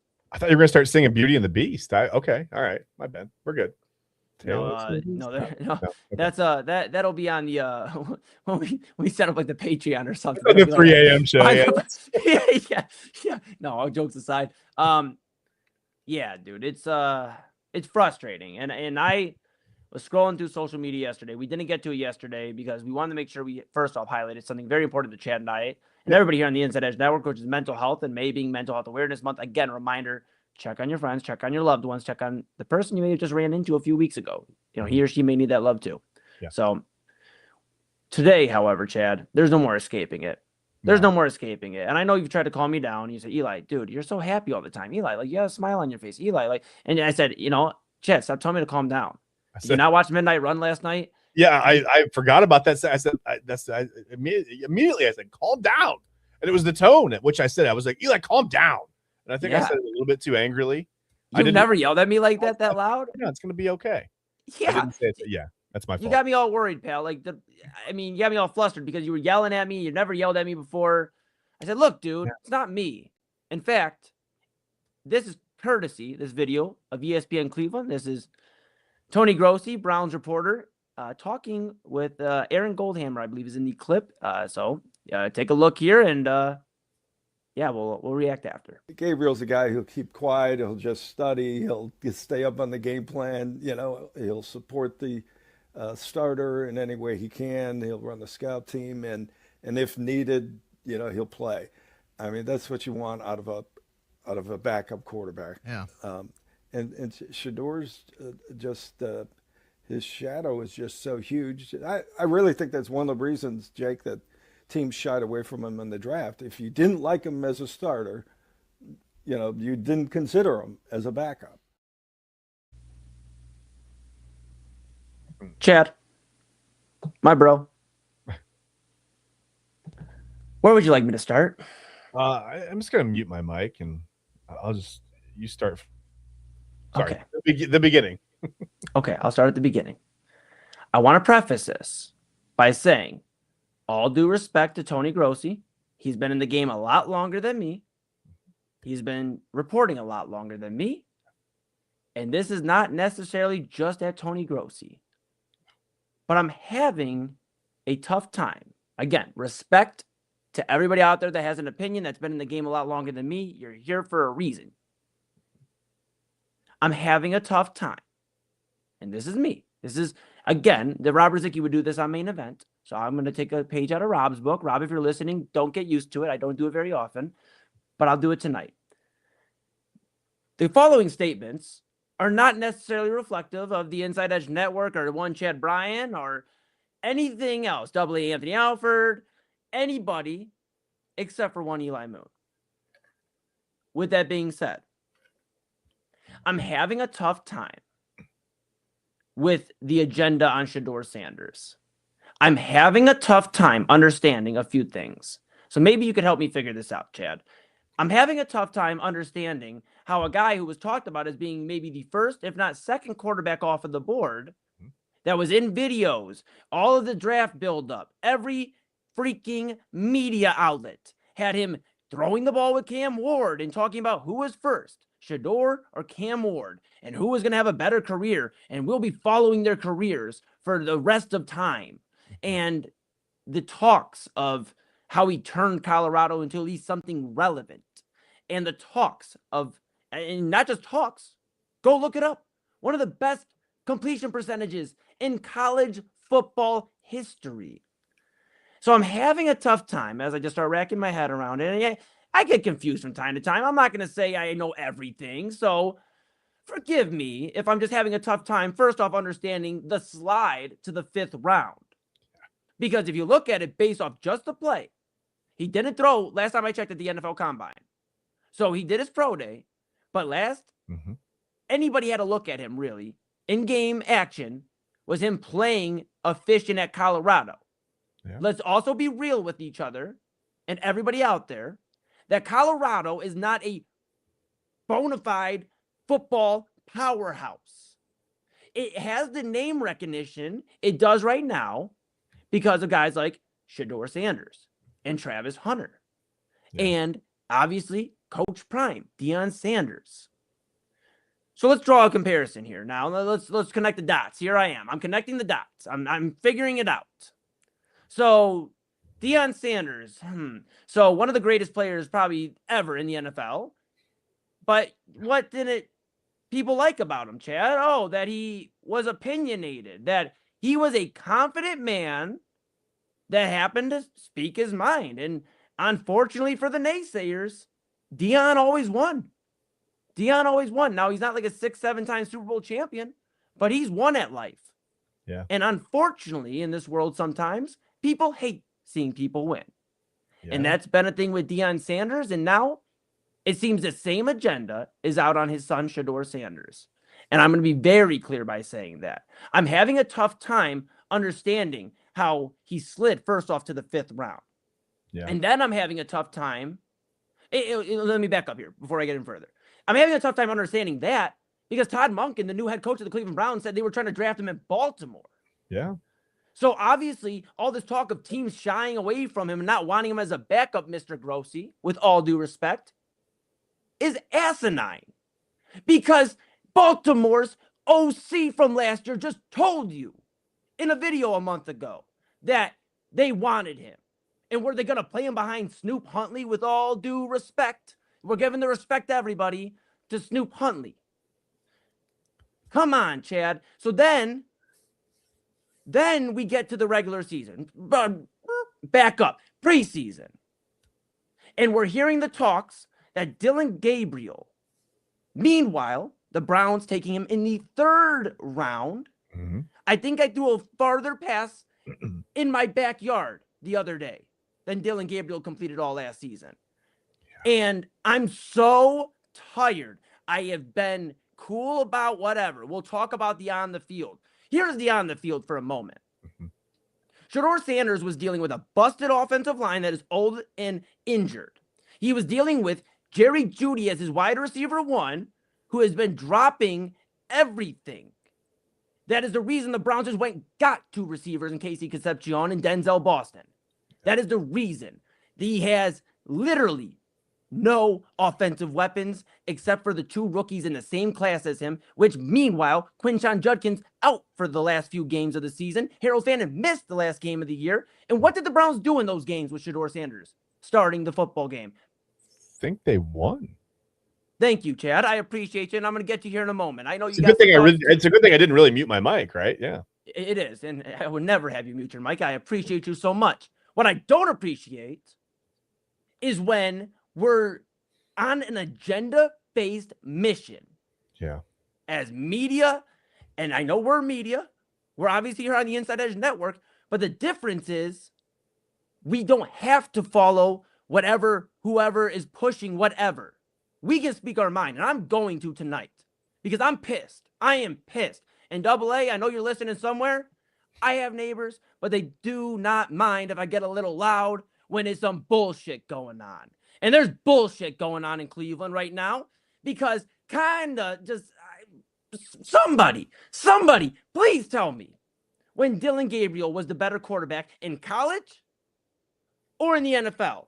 Stats. I'm not talking teams. Oh my goodness, I'm not talking teams because obviously Oregon's a better football organization, college, than Colorado. We're not talking that. But when we look at the X's and O's, the stats, please, this is an open invite. I'm sending them all out today. This is an open invite to anybody that thinks Dillon Gabriel is a better viable option in the depth chart than Shedeur Sanders. I just want to have a conversation. Maybe I wasn't seeing what you were seeing. Like, I just want to have a conversation because truthfully, how can Tony Grossi sit here again? All due respect to all the years he's done. How can he and other reporters sit here and continually say that Dillon Gabriel is going to be a better option? And if Shedeur doesn't win the job, he goes to quarterback 3. What are we talking about? Because why, Chad? Because he'll listen, he'll root on the starter, and he's such a good soldier. Tony Grossi, we are respectfully playing football. I don't give a shit if the backup is rooting for the starter. I want the starter to win football games. Yeah. And last time I checked, Shedeur Sanders won football games with a very inept offense. So almost to the dismay, really quickly, almost to the dismay of Browns fans. Do you remember how people, you're ruining our draft stat? We were gonna have a top 5 pick. Okay, so your problem with Shedeur is that he won. And here I'm gonna respond to some things that you said. Absolutely. So a lot of people, and I was thinking I could play devil's advocate here. I could go in for Dillon Gabriel, and I could say, well, he threw less interceptions.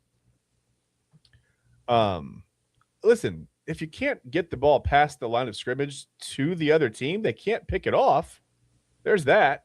Also, Dillon Gabriel, if anyone, and you can have a selective memory if you want, but I can remember at least 5 to 7 passes that hit defenders square in the chest, square in the hands, that got dropped, that probably should have been picked, right?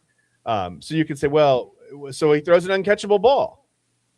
Okay, well, that's not advocating for putting him back there. If he can't catch his ball, I don't care if you're defending. Whatever, that was a joke. But here's my thing with Dillon Gabriel. Thank you for the smile for a half second. Yeah, I appreciate it. Thank you. Try to make you happy. Because my dad said real quick. Papa Moon used to say when I was growing up, he's like, "Stop frowning all the time. If you make your face like this, it's gonna get stuck." And I was, to this day, I still get scared of frowning too long. Back to you. Yeah, you don't get your face stuck. Really, in any position, because then you're just stuck like that. It's terrible. First Batman movie. Anyway, okay, all right, let's move on. Dillon Gabriel, I saw him struggle to throw the ball 20 yards downfield. I didn't see that. And can we talk about how many times the Browns offense scored 20 points or more with Dillon Gabriel at the helm? Can we list the number of rookie quarterbacks last year that had 300+ yard passing games? Can we please talk about the number of times the Browns could actually push the ball down the field? Just in one play, in one drive, and whatever. They had an actual deep threat. Shedeur Sanders had 0 time. Sometime we're going to have Ryan Mosser on, and we're really going to break down the offensive line metrics. Like the time that Shedeur Sanders had in the pocket from snap to whatever happened next. Usually it was running for his damn life. But we can break down all those numbers. We can talk about all the pass protection percentages and all the time to throw and the percentage of a clean pocket that Shedeur Sanders had versus the rest of the league. I think if you don't know, you'll be shocked. You will be absolutely shocked at how many times Shedeur Sanders literally would take a snap and within 2 seconds of holding the football be running for his life. Sometimes backwards. I get it. He's got to work on that. But listen, there were times when the Browns offense looked explosive under Shedeur Sanders, and then he would make a bad throw, as rookies do from time to time. And you can say the same thing about Dillon Gabriel. Well, hey, wait, he was a rookie too. Yeah, but when you can't throw the ball 15 yards, I mean, Eli, that's not an exaggeration.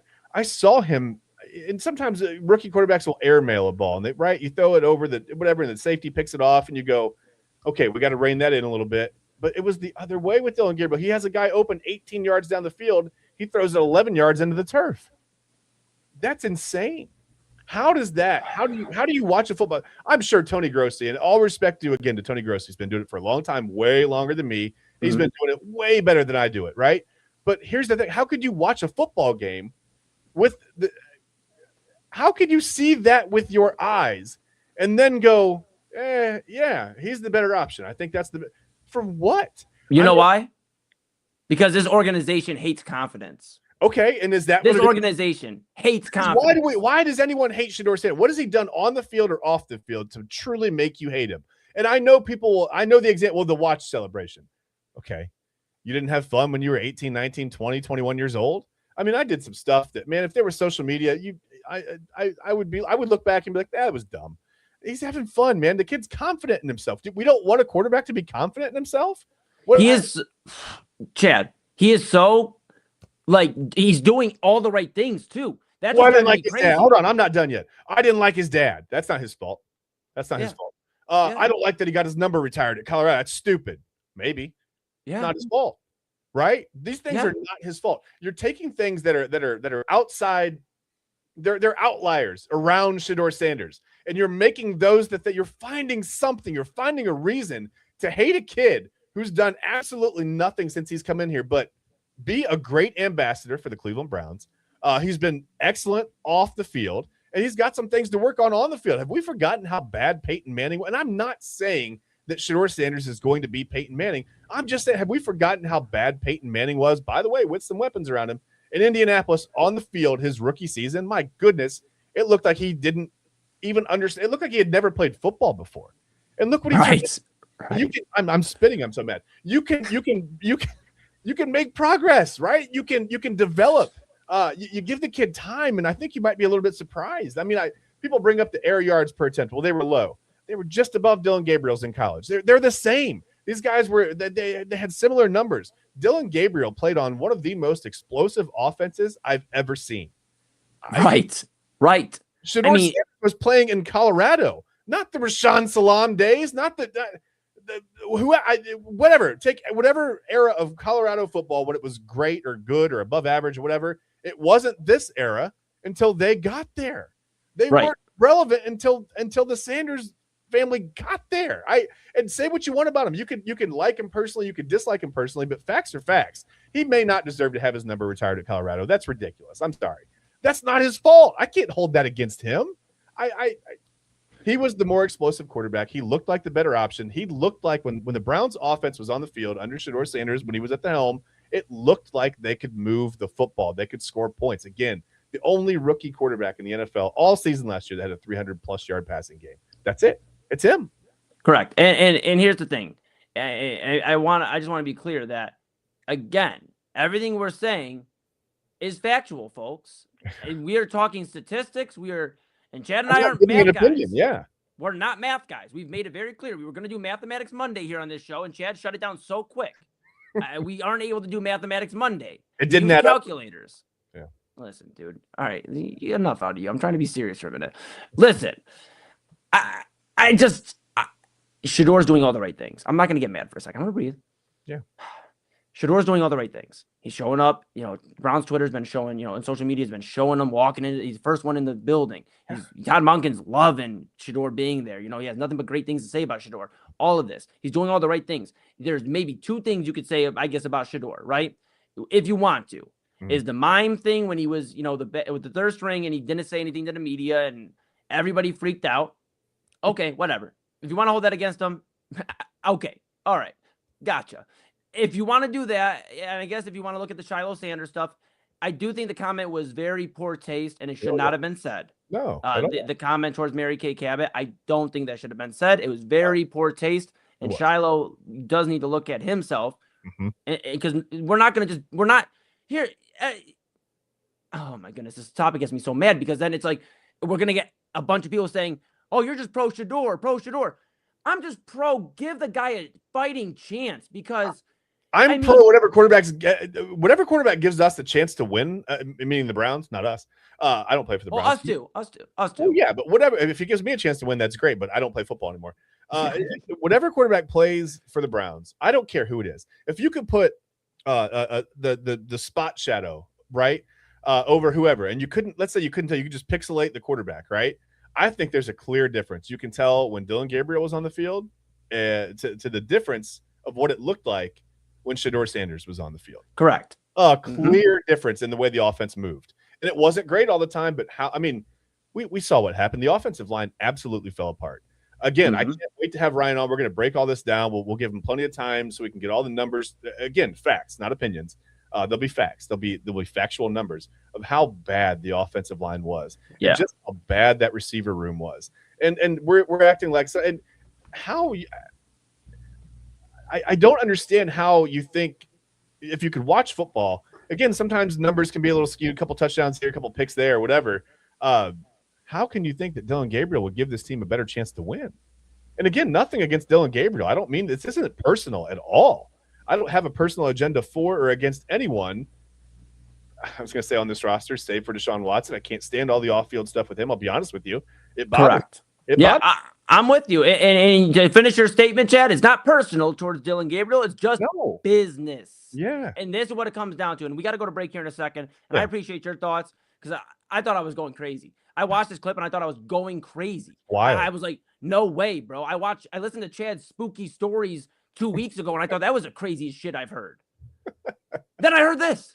So we gotta get Omar on and talk about whatever's going on in his house, man. You guys two peas in a pod, apparently. Omar's house, much like this Browns quarterback room, is haunted by something. I don't know what we'll figure it out, but I'll finish with this, Chad. Yeah. Something about the Browns and the Cavs is similar right now. And here's what it is. The Cavs got fooled by James Harden, regular season success, and they're finding out what playoff James Harden looks like. Yeah. The Cleveland Browns are going to do the same thing. They're going to get tricked by practice Deshaun Watson, and then he's going to get out there if that's what they choose. And all the reports are he's going to be the front runner. If they choose that, they're going to get fooled when they have another disappointing run with a guy who doesn't deserve to be a franchise quarterback or a leader of a football team. And that's what I got. That's it. Maybe with they that really are on the march for Arch when we just don't know it. Well, who knows? Arch Manning's a little confident too. Maybe they'll have a problem with him too. Let's go to break. Oh, I bet we'll see. Yeah. Let's go to break, pal. I gotta go take I gotta go drink a water or something. I gotta calm down. Like and subscribe, follow all the great stuff. Inside Edge Net on all the socials. We appreciate you for choosing us, the Cleveland's digital leader, your source of sports, entertainment, mental health conversations, news, everything in between. We truly appreciate you. A lot of times, if you tune in Inside Edge Primetime here from 10 to 11 p.m., weekdays here on the Inside Edge Network, we're having a lot of fun. We're laughing. We're joking. You'll get Tuesday top 5 earlier this week. I did my top 5 cheeseburgers. Chad goes way back. We send him in a time machine. He comes back every time. It's amazing. But tonight, we just... Unfortunately, this is the mood in sports world in Cleveland right now. Yeah. Cavs drop game 2. If you're just tuning in, they fall by 10 again tonight to the Detroit Pistons. And the Cleveland Browns, a tale as old as time, don't know how to pick the right quarterback. So that's where we're at. But make sure if you're enjoying all the content and all the content week long, subscribe. Inside Edge Net on all the socials. And of course, the InsideEdgeNetwork.com, our great website. Go to the partners page. That QR code takes you to the partners page right above Chad. Chad, if you don't mind. Thank you, pal. That's all our great sponsors. W Energy. You got Monster Moments, sportsmemorabilia.com, AlleyRoseFragrances.com, and Fanatics. A great, great time just partnering with great companies that we love working with. And if you're one of those companies that would love to get your business spotlighted a lot more, then hit us up. You see my social throughout. See Chad's social throughout. You see Eli Anthony Alford will be on at midnight here at the top of the hour. So reach out and get in contact with everybody. The best part about the website is you can go to the merch page. You can see a coffee mug. Yes. Or you can go to the personalities page. You can see our mugs. It's perfect. Yes. Yeah. Yes. Maybe we can talk to Double A about getting like a Chad Bryan face mug.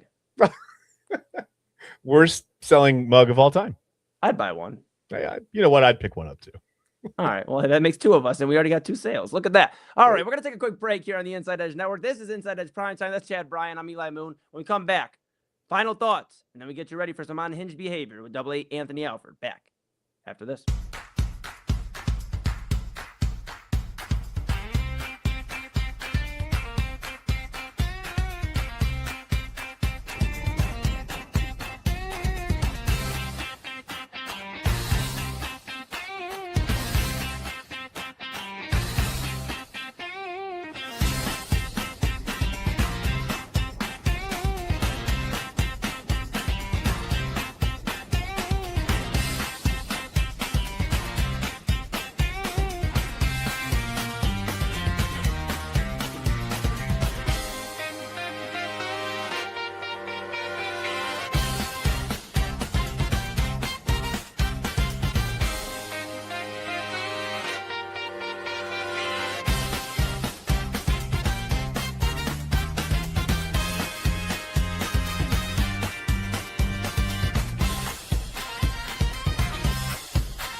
And welcome back to Inside Edge Primetime here on the Inside Edge Network. Chad Bryan to my right, your right. That's right. He's right there on your right. That's Chad Bryan. I'm Eli Moon. We're back for just a few moments, folks. We are right up against it. Double A Anthony Alford chomping at the bits just to go off. I mean, the bat signal's queued up, and for Double A, that means coffee's ready. So we are going to get him in just a few moments. Chad, let's just dive right into it, pal. We got just a few minutes left. We've talked a lot. If you missed it, we recapped the whole first hour. We had Cavs post-game coverage. We talked some NBA playoffs when we transitioned in the second hour. And then, of course, we had some things to say about the Browns quarterback rooms. If you missed all of that, go like, subscribe, follow at the Inside Edge Network at Inside Edge Net. That's Inside Edge Net on YouTube, X, Facebook, Instagram, TikTok, even Twitch. Go out there and get all the great stuff. Just check it out. Check out the website, InsideEdgeNetwork.com. Yeah. You can check all the shows out. A lot of great programming. Of course, you have Primetime, but before us, you have Unfiltered, 5 to 6 p.m. with Kyle Cornell. News breakdowns, current events. It's very informative and something that needs to be said right now. We need some more truth and honesty in this world. So we got Kyle Cornell doing that. And then we got, of course, after us, 10 to 11 weekdays, Chad and I, and we get silly a lot of times. And sorry, folks, not tonight. Yeah. Then we have Midnight Run with Anthony Alford, of course, midnight to 1 weekdays, all the daily programming. And then, of course, our great weekly program as well. Real Talk with Papa Moon, Jersey Chasers. You have Voice of the Land, Commissioner's Couch. You have so much main event, so much great programming here on the Inside Edge Network, something for everybody and a lot more coming up. So stay tuned. You never know what's coming up next with the Inside Edge Network, but we're going to continue to bring you something different and be Cleveland's digital leader. And your source, again, for sports, entertainment, mental health conversations, news, and everything in between. Chad. Whoo, man. It's been a rough one, man. I will say this. Sometimes when you list all the places where we stream, and I'm looking at the list of them on the screen now, it's crazy. But I always want to say, coming soon to MySpace. Soon after that, we'll unload. You can download the best ofs on LimeWire, right? You can download all the MP4, MP3 files you need from us. The best ofs on LimeWire. Chad, and, make sure to friend request us on AOL Instant Messenger. Chad, do not encourage people to download viruses on their desktops.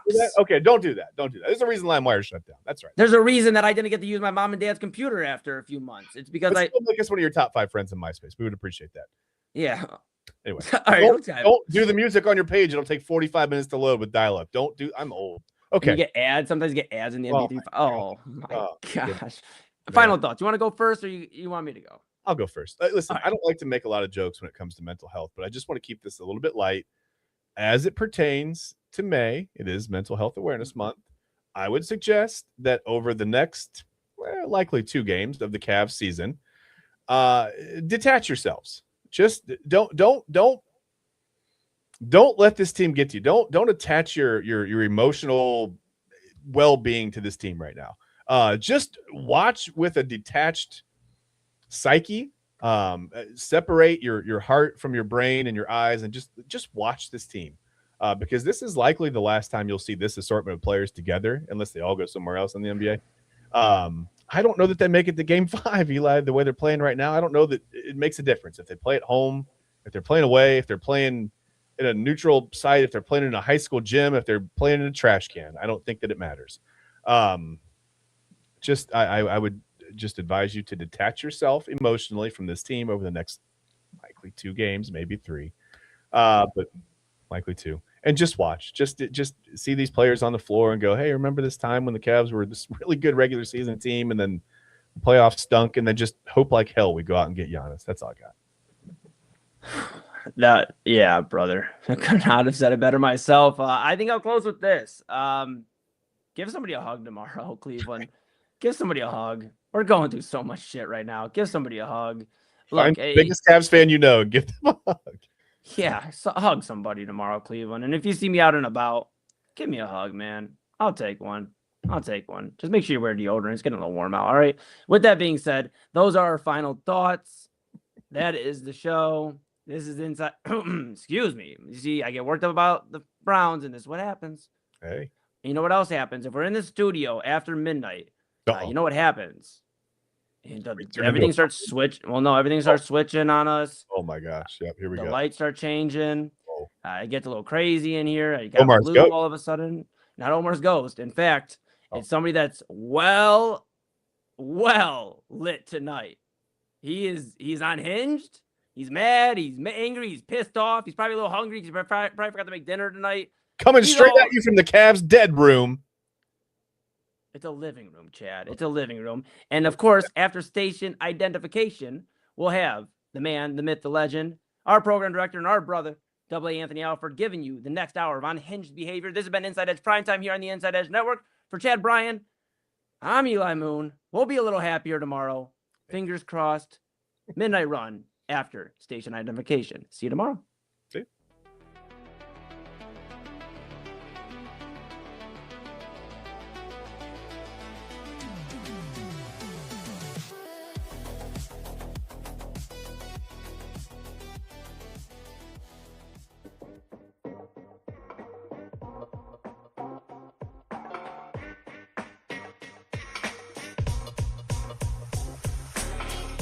This is Midnight Run on the Inside Edge Network. Here's your host, Anthony Alford.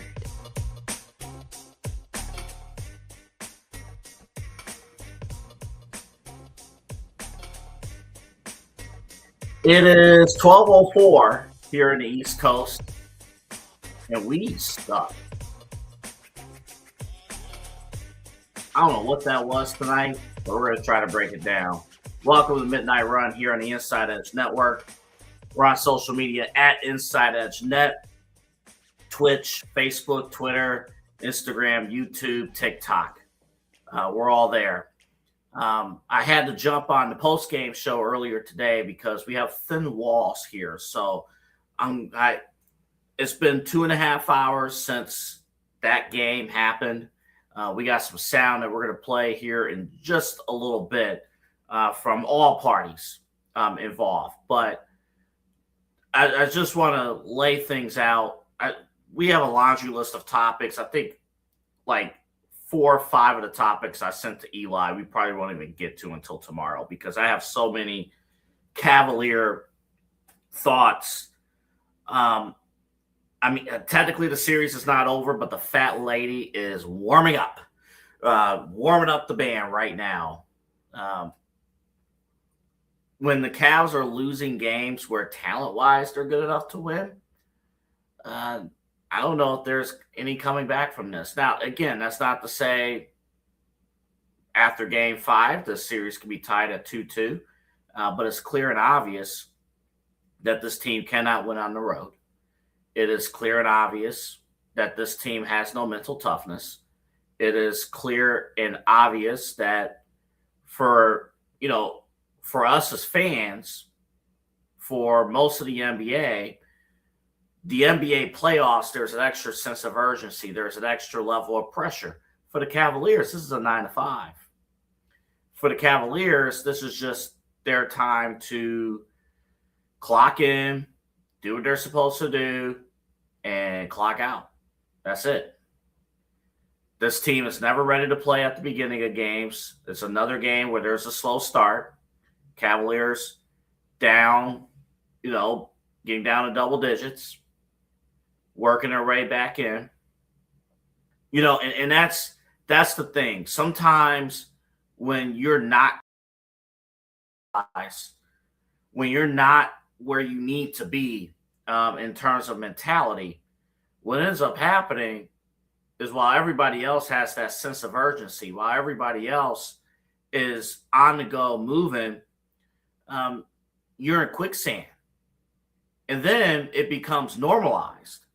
And all of a sudden, because it's normalized, then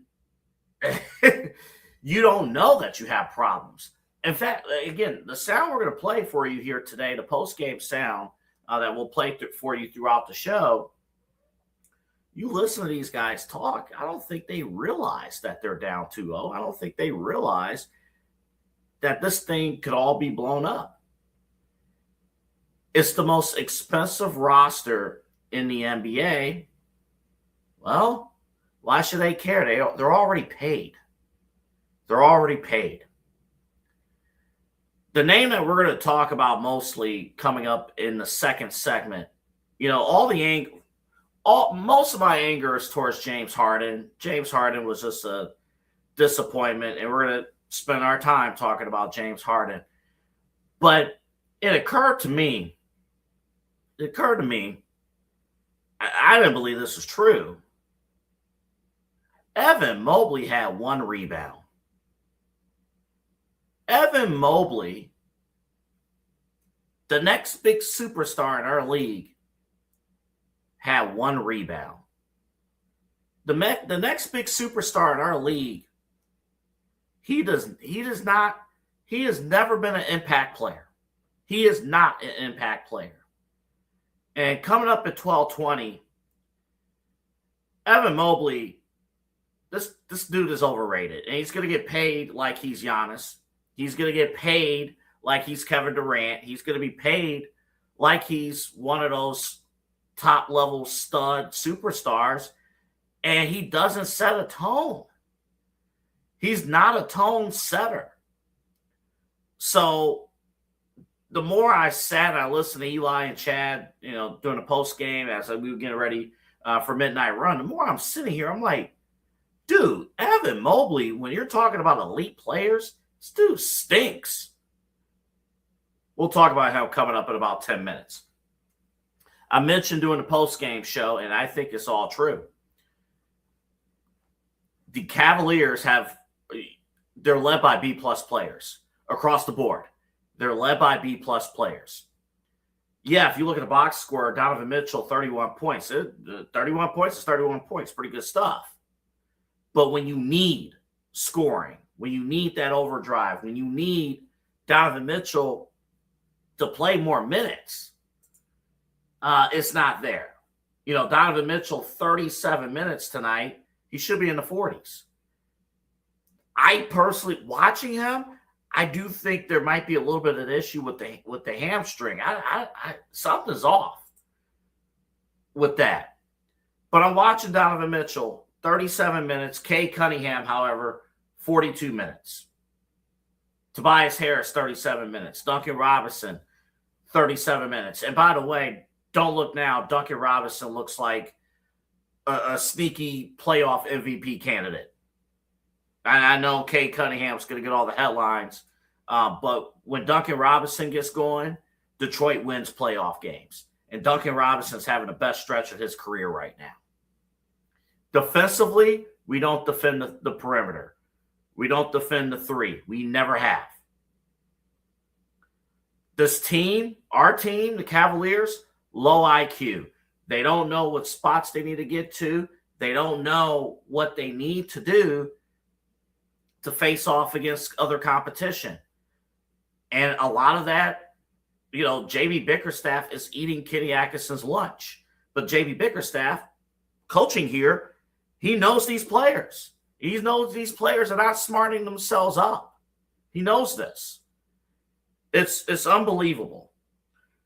Let's start with Kenny Atkinson. Let's go Atkinson 0-2. Why are the Cavaliers starting off slow? Take a look. I know, and another not a great start, for that starting group. So, we know the deal here. We got to look at everything. Is there a jolt from somewhere? We just got to look at everything. We tried to change up our coverages, tried to be a little more aggressive to get our mojo going.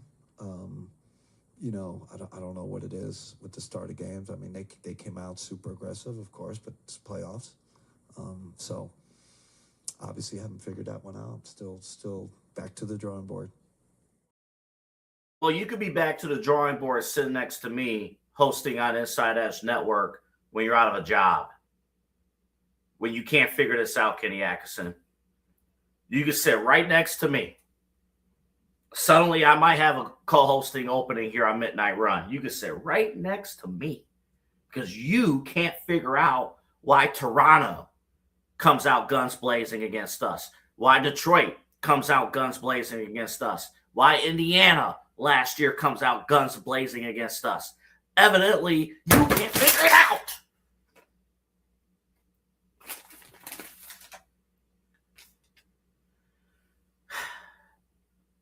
Let's hit the other Atkinson cut on James Harden. What the hell happened in the second half with James Harden?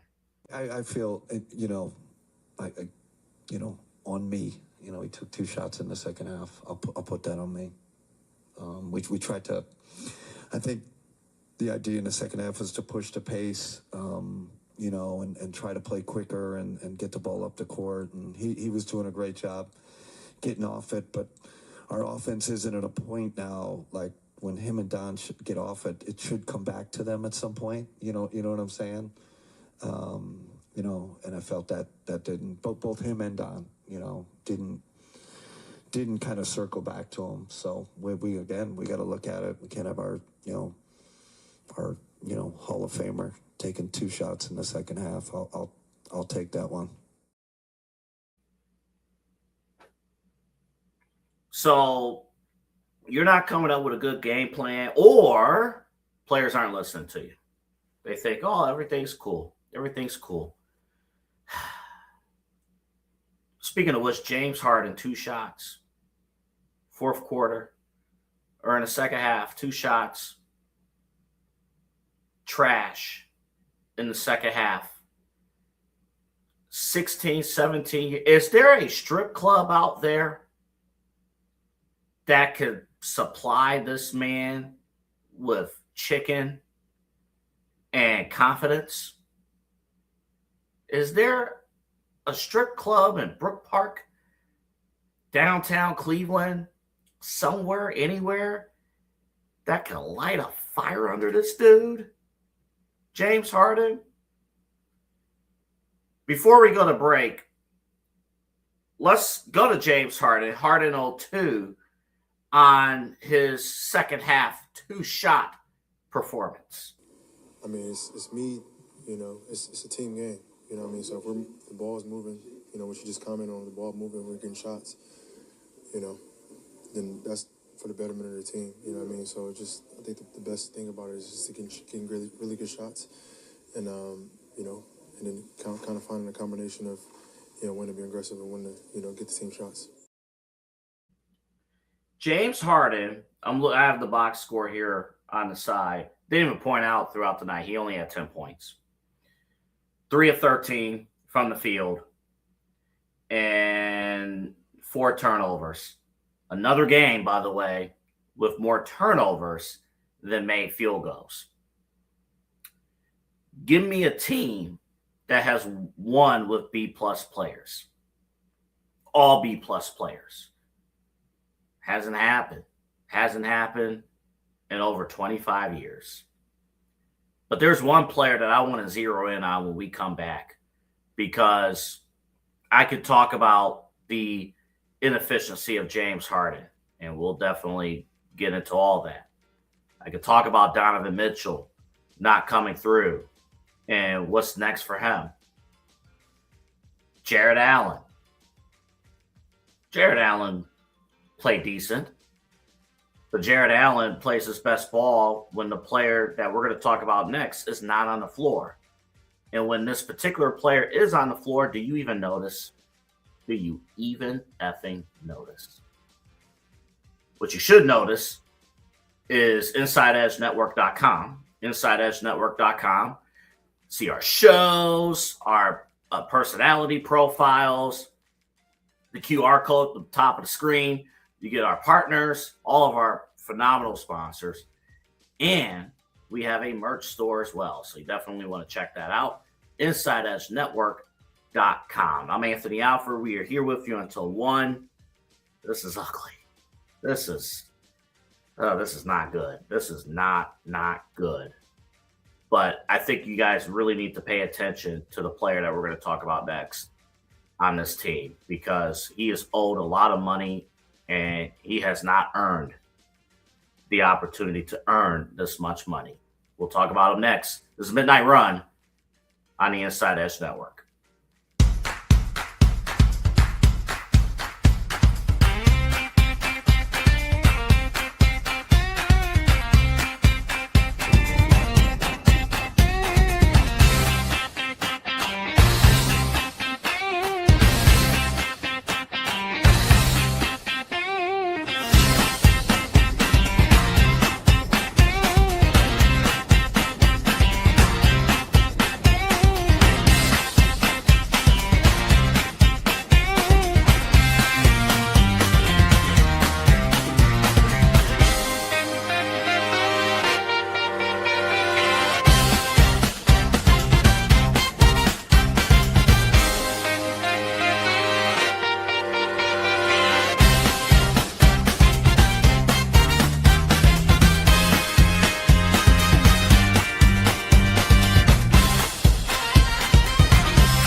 Fanatics isn't just our name, it's who we are. Loyal, passionate fans dedicated to our favorite teams and to the sports we love.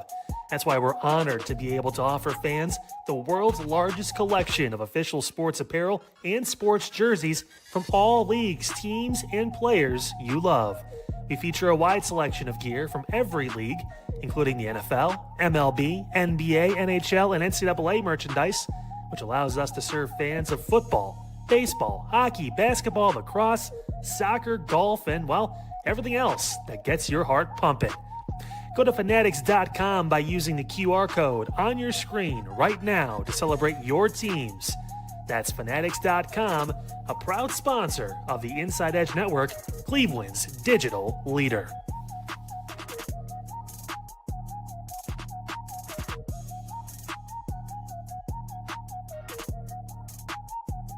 Yeah, absolutely. But in things like this, Evan contributed to them not getting a lot of offensive rebounds. He took himself out of a lot of plays to try to make sure that somebody else got the defensive rebound.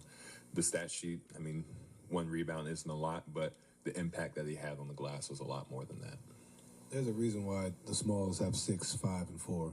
So I feel like we look at a stat sheet and say, oh, he had one, but there's a reason, to Jay's point, why other guys had many rebounds, yeah.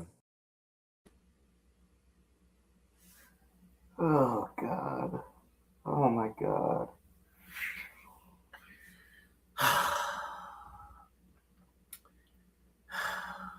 Wow. These guys do not hold each other accountable. I usually don't do this. Eli, can you play that clip again, please? Yeah, absolutely. But in things like this, Evan contributed to them not getting a lot of offensive rebounds. He took himself out of a lot of plays to try to make sure that somebody else got the defensive rebound. The stat sheet, I mean, one rebound isn't a lot, but the impact that he had on the glass was a lot more than that. There's a reason why the Smalls have 6, 5, and 4. So I feel like we look at a stat sheet and say, oh, he had one, but there's a reason, to Jay's point, why other guys had many rebounds, yeah. Did I hear correctly, Jared Allen's, and we're talking about Evan Mobley. Evan Mobley only had one rebound. Did I hear correctly from Jared Allen? And Eli, you could confirm off screen for me. Did he say one rebound is not a lot? Did I hear that? All right, okay. It's not a lot. It's basically nothing. It's basically nothing. Your job is to get rebounds. He did nothing. You did absolutely none of that. Like, again, as much as I want to, and James Harden was horrible. Donovan Mitchell didn't show up when it matters most, when you need those key outside shots. And Jared Allen has been decent, but he plays better when Evan Mobley's not on the floor. Just look at the stats. Look at Game 7. Look at the stretch back in February when Evan Mobley was hurt and the numbers that Jared Allen was putting up. You would think that somebody who's getting paid basically to be our version of Giannis or to be our version of Kevin Durant would kind of look a little bit like Kevin Durant. And he is doing nothing. He's not spreading the floor out. He's not opening the floor up.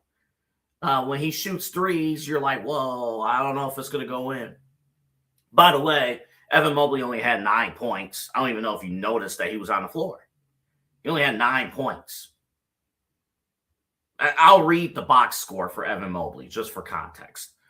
9 points, 4 of 10 shooting, 1 for 4 from 3. 1 rebound, 4 assists, 3 steals, 3 blocks. That's the guy who's one of the highest paid players in the NBA, or is due to be one of the highest paid players in the NBA.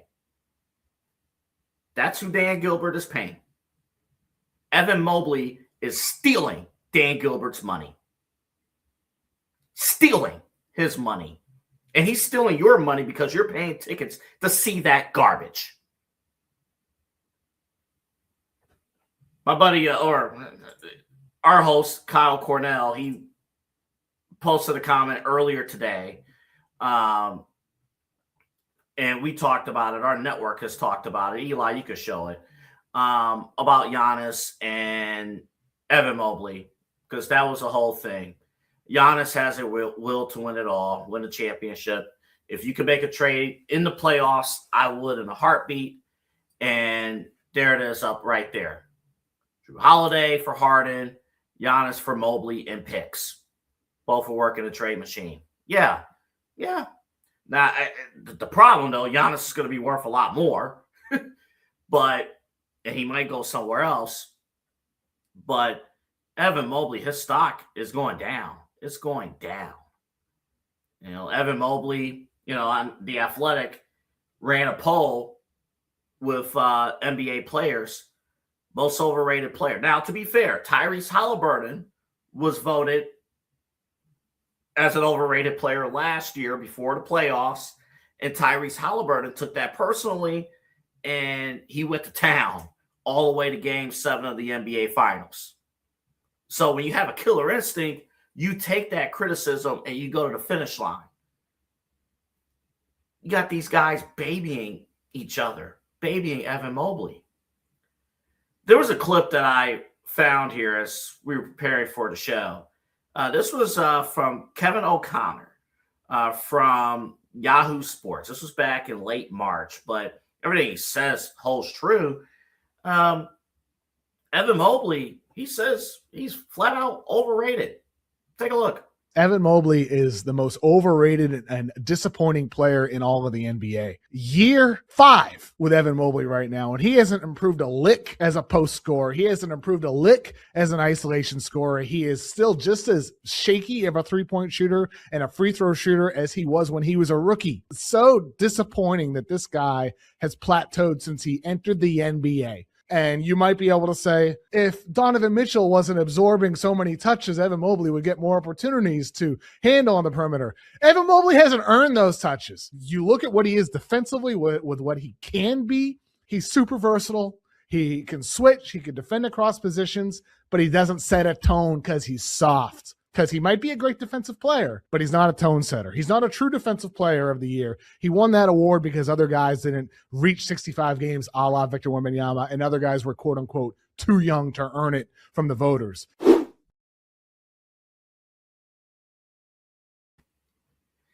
And because we used this clip, check out his show right there. Yes. If you were dropped and didn't know anything about basketball, and I told you that Evan Mobley is getting paid to be the second best player on this team and is looked at as he's supposedly one of the elite players, you would say, no. Evan Mobley does a little bit of the small things across the board, but tonight he sucked. Evan Mobley should have a presence on the floor each and every single night. He's getting paid to do so. I'm watching Tobias Harris, Kay Cunningham, and Duncan Effin Robinson put in work. And I got Jared Allen and Donovan Mitchell defending. I have neighbors defending Evan Mobley for getting 1 rebound in the second round of the effing NBA playoffs. 1 rebound, 9 points. Oh, but he made an impact on the glass. Yeah, he made an impact shadowboxing. Hell out of here talking about he made an impact. Impact on what? Playing pinball on his iPhone? Hell out of here. Talking about he made an impact. These guys don't have the mentality. And the worst thing about it, and I'm going to bring in Eli in a few seconds here. The worst thing about all of this, and you guys know this, Dan Gilbert I believe, was there, or, he has a heavy interest in this series. Obviously, his business, he's from the Michigan area, from, Detroit. His business started there. And of course, obviously taking over ownership of the Cleveland Cavaliers 20 years ago. He let go of J.B. Bickerstaff because he thought J.B. Bickerstaff wasn't good enough to get the Cavaliers over the hump. A lot of people, myself included, probably would agree with that, with this roster.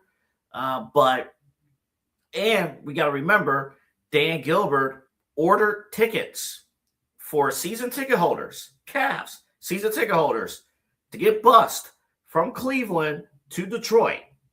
So there was Cavaliers representation there. And for him to get his butt kicked and pay these guys to steal his money is a travesty. A travesty. Let me bring in the ace, Eli Moon, the golden child of the Inside Edge Network. Eli and Chad did a phenomenal job somehow getting through that post-game cover. And they talked Dylan Gabriel and the Browns. You guys deserve an award tonight. Thank you. You can ship it to my address, which is... All right, back to you. Thank you. We've talked about a lot of the different angles of this game, of James Harden, of Donovan Mitchell, and we'll talk more Donovan Mitchell coming up a little bit later. But Evan Mobley, that when you hear Evan Mobley was so quiet, he's not even really in the rundown. Like, what the hell? Double A. I don't know how much more I can take from this Cavs team. I don't know. I truly can't. And it's like you hit the nail on the head. We keep celebrating stuff that would be celebrated in October or November or December. Okay, they lost tonight, but the small guys got in and got some boards. I don't care. I don't care who got more rebounds or this or that. It is choose your game. One game it's Jared Allen in foul trouble and he's non-existent, and the next game it's Evan Mobley. You've brought it up. They don't play well on the floor together. Yet Kenny Atkinson, and we've given him a lot of benefit of the doubt, continues to not make any adjustments. And the word of the week for me has been embarrassing for this Cavaliers team. It's been embarrassing. It's embarrassing that we continue to put all of our eggs in the baskets of Donovan Mitchell, Evan Mobley, Jared Allen, and now James Harden for this last half of the year. I don't understand it, Double A. And if you want my honest opinion, I'd look for anybody, any team that wants Evan Mobley this offseason. I agree with Kyle. Kyle made a great point on Unfiltered and on the post-game show a few nights ago here in the Inside Edge Network that Giannis, but to your point, is going to cost a lot more, would be a great fit. But at this point, I'm walking up to, if I'm Dan Gilbert, if I'm Kobe Altman, and thank goodness I'm not, because I don't feel like dealing with this right now. But if I'm one of those guys, or both of those guys, which would be crazy to be two people at once, I would go to any team and say, what would you give me for Evan Mobley? Would you give me a couple firsts that I could recoup? Maybe get, we did pretty well, the Cavaliers, at being with Jalen Tyson. Drafting Jalen Tyson was a home run. Maybe they can hit a few more first-round picks, because one thing I will give Kobe Altman is he has nailed a lot of his first-round picks that he has had here for the most part. I know Colin Sexton gets a lot of whatever. He's still an NBA pro, and you can't say that about a lot of guys in the last 5 to 6 years that have been in the top 10. So I'll give him credit there. You look at that. You look at Darius Garland. He's nailed these first-round picks. So I'd go, from Kobe Altman, I'd go and say, will you give me a couple firsts?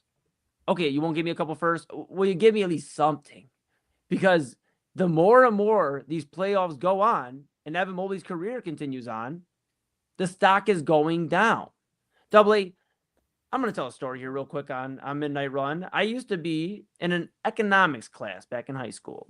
No. Did this, yes. And look at me now. Look at us.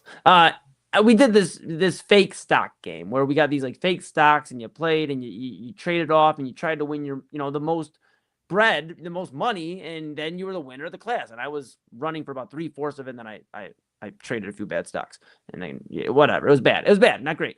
We'll talk after the show about where you went wrong. Yeah, absolutely. All that to be said, the Cavaliers are basically doing what I'm doing, right? Or did in the stock game. You had a great, okay, it's getting hot. It's getting hot. It's going up. Oh, the stock is so high. And Evan Mobley, you get Giannis for him, and then you don't. And now we are at the lowest his stock has been since he's been in the NBA. And 1 rebound tonight, AA, is unacceptable. If we wanted 1 rebound, we could have set you, Chad, and I, put each other on each other's shoulders, and got a few boards. What are we doing? I disagree with you on one thing. I think we only got 1 board. We ain't giving a few. I mean, we might have a little more effort. Is my whole. But we would have gave effort. The effort we would have gave, we probably would have been in the hospital tonight. The effort that we wanted to do.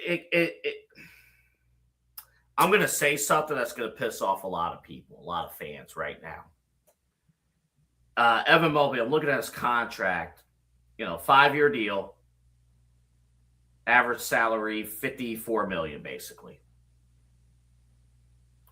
Evan Mobley has the 2nd worst contract in Cleveland sports behind Deshaun Watson.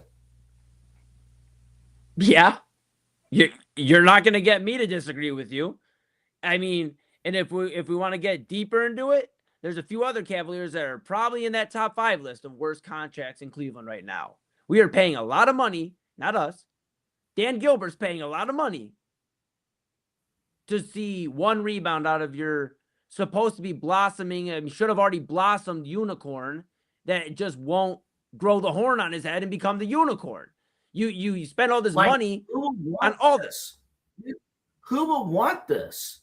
Even Milwaukee now. Jimmy has.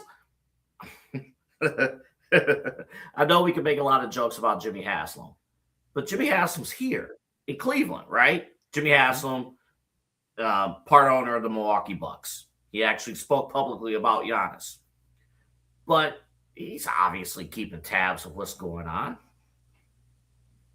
Why would you want this? I'm demanding a lot more than just draft picks. I want Jared Allen too. I want do something with this. Man, we gotta go to break. Thank you, Eli. This is disturbing. This is deeply disturbing because it's not just listen, the Detroit Pistons are the top seed. If you strictly go by seeding, Detroit's the top seed. Being up 2-0 should not be a big deal. The problem is everything that has gone into this. And when we come back, we got to circle all this around Donovan Mitchell. Again, people come to me and it's like, dude, you hate Donovan Mitchell. You talk about Donovan Mitchell all the time. What do you have against Donovan Mitchell? Again, he's a nice guy. He's a nice guy. But when your team is led by B-plus players, they'll only take you so far. And this is it. We'll talk about Donovan Mitchell coming up, final segment of the show. We'll sneak in something fun at the end, too. We got a Love Boat situation. So we got new news. Or these people might have said it the other way, too. We got some turbulence going on in New England. New photos have arose. We'll talk about that coming up next. This is Midnight Run here on the Inside Edge Network. Find us online at InsideEdgeNetwork.com. That's InsideEdgeNetwork.com for the latest information on all your favorite Inside Edge Network personalities, favorite shows, and our network partners. And also, we are independent. We are grassroots. Support us and support your local community digital sports leader with our merch store. Yes, we have a merch shop. There it is right there. Look at all the great stuff you can get there. The Champion Packable Jacket, Got the Inside Edge Network t-shirt. How about hats? How about a glass? How about an official polo from the Inside Edge Network? We got water bottles as well.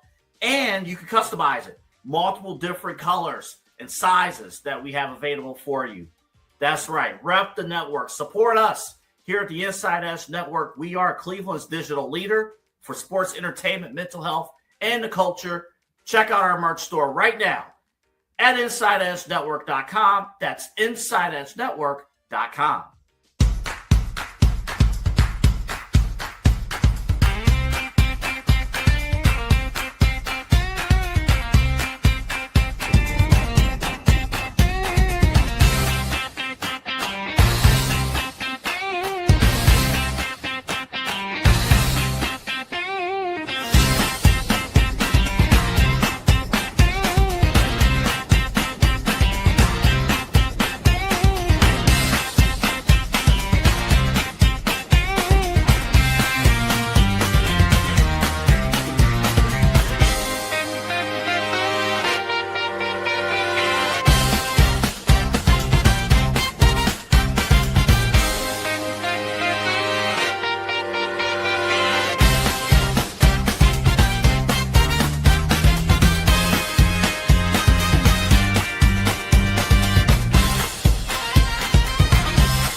Discover our collection of body mists made with clean, minimal ingredients. Handcrafted with natural essential oils and clean ingredients, they offer a natural alternative to synthetic fragrances. Perfect for sensitive skin and those seeking clean, mindful self-care, and the perfect gift for you or your special someone. Courtesy of Alley Rose Fragrances. First-time customers, use that promo code InsideEdge20 to receive 20% off your order. AlleyRoseFragrances.com, a proud sponsor of the Inside Edge Network, Cleveland's digital leader. Moser Moments Photography is a husband and wife wedding photography team based in Cleveland, owned and operated by Inside Edge Network's very own Ryan Moser and his wife Hallie. For the past 10 years, they've captured more than 100 weddings across Northeast Ohio and beyond, always working together as a true two-person team. Their style centers on authentic, emotional storytelling, documenting the real moments between two people in love and creating images that feel natural, comfortable, and true to the couple. Rooted in Northern Ohio but inspired by their travels, Ryan and Hallie bring a warm, personal approach to every wedding day. Their work blends experience, consistency, and a genuine passion for helping couples relive their best day through timeless photography. Learn more at MosserMomentsPhotography.com by using the QR code on your screen right now. MosserMomentsPhotography.com, a proud sponsor of the Inside Edge Network, Cleveland's digital leader. Clean energy, bold flavors, and no jitters. See why people won't shut up about Dubby. Clean energy, no jitters or crash. Whether you're starting your workday or getting ready to exercise, Dubby Energy helps you lock in and focus. With over 15 flavors to choose from, you can't miss. Order Dubby Energy right now by using the QR code on your screen and use the promo code InsideEdge10 to receive 10% off your order. Dubby Energy, your energy-focused sponsor of the Inside Edge Network, Cleveland's digital leader.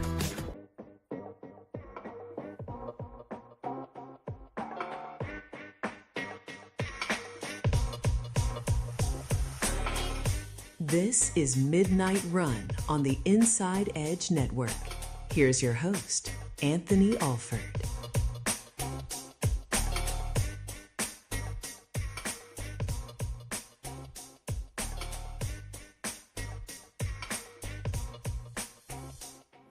We got some comments from Donovan Mitchell that honestly, it bothers the hell out of me. It really does. We'll talk about that coming up in just a moment. I want to remind all of you, Omega Video Marketing, if you are a content creator or a business decision maker and you have an event coming up the spring or the summer, Omega Video Marketing is the place you need to be, led, of course, by Megan Gallagher, 4-time, maybe soon to be 5-time, Emmy Award-winning producer with history of television news in Northeast Ohio, of course, with WKYC, and before that, 13 ABC in Toledo, and 24 BG24 News back in Bowling Green. Ziggy Zuba. Make sure you check out Omega Video Marketing by contacting Megan Gallagher. Her email is meganrg440@gmail.com. That's meganrg440@gmail.com. Also, quick programming note. Didn't even realize I did this, but I'm hitting the assignments. Myself and TK Dandridge will have coverage of the Game 3 Cavaliers post-game show. That comes your way Saturday, actually right after Real Talk with Papa Moon. So Saturday, Real Talk with Papa Moon at 5, and then shortly after the end of that episode, myself, TK Dandridge, will have you covered with the Cavaliers Pistons Game 3 post-game show. I may or may not be hosting that post. I'll either be hosting that post-game show from here or from the Unfiltered Studios over at the Kyle Cornell residence.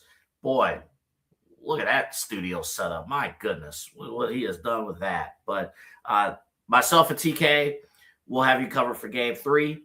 And then Game 4, Eli, Chad, and Autumn Chisholm will have you covered for the Game 4 post-game. We do have a lineup for Game 5. We do have a lineup for Game 6. And if necessary, Game 7, I guess technically Games 5, 6, and 7 are still listed as if necessary. If we want to see a Game 5 and a Game 6, because that's the only way the Cavs can win this series, they need to win on Saturday and Monday. Earlier today, we got these reports from Donovan from ESPN. ESPN had an article out from Jamal Collier from ESPN earlier today. What's at stake for James Harden and Donovan Mitchell? And most of that clip is, at the top is a clip from Stephen A. Smith and First Take and all that. But Donovan Mitchell had this to say, and it really bothers me. He said here, and I quote, talking to ESPN about pressure. I've been here before. The pressure's not, the pressure is really not, I don't feel it. This isn't pressure. Getting your next meal is pressure. Where I'm going to live, that's pressure. This is an opportunity. This is fun. At least I know we put our best foot forward regardless of the result. In years past, some blank just didn't go my way. Now I'm like, we made the moves. We've done the talk. Now just continue to walk to walk. The part that he says over here, this isn't pressure. Getting your next meal is pressure. Where I'm going to live, that's pressure. Boy, this might be me going on a rant here. Waking up in the morning, putting in work, performing at my absolute best in my daytime job, performing at my absolute best for this network, performing at my absolute best for this show, performing at my absolute best for the side hustle, for main event, for anything that I do, performing at my absolute best for my team here and for everyone. That is pressure, because this being successful, me being successful, my team, my family, my friends, that is pressure. I treat this like I'm going for my next meal. And you do too. When you are trying to be great at something, there is pressure each and every single effing day to be great. I am not allowed to have an off day. I can feel bad, certainly, sure. And that's where the balance of mental health comes into play. Absolutely. But if you want to be hungry at this, you want to be hungry and be great, that comes with pressure. That comes with, hey, we're trying to land sponsors so our team can get paid. We're trying to get, have more viewers like and subscribe to our stuff each and every single day. I have people I answer to on this. That is pressure. In your day job, I am tasked to perform my duties. So that way I can pay rent every single month. That is pressure. Those who have kids, talking about the next meal, they're tasked to perform at their absolute best so they can provide for their children. That's pressure. You can have fun. Sure, this is fun. It is fun. But your job is to honor your contract. That is pressure. So to not even have the sense of urgency, that is why the Cavaliers look like dog shit at the beginning of every game. That quote right there. That's why they look the way that they look. That quote right there. This isn't pressure. Getting your next meal is pressure. Getting to the next round of the playoffs should be pressure. Do you watch Cade Cunningham and don't think that this is not pressure on Detroit? How many people nationally already, going into the playoffs, Detroit has no chance. No chance. No chance. Boston's right there. And when Boston got knocked out, this is the Knicks conference to lose. JB Bickerstaff can't get to the next level. Detroit hasn't won a playoff series in I don't know how long. That is pressure. Getting after rebounds, defending the perimeter, boxing out. That is pressure. What Donovan's talking about, his mentality, this might as well be Summer League. This might as well just be a pickup game. And if that's his attitude, that's his mantra, get your ass beat in games 3 and 4, we'll call it a day. We'll go full-blown on Guardians talk. We got a schedule show coming up next week on the NFL schedule. We'll get right to that. We'll move along. We'll move along. We'll move along. Because I don't hear LeBron talking about acting like that. I don't hear, Stephen Curry talking like that. Shaq and other greats.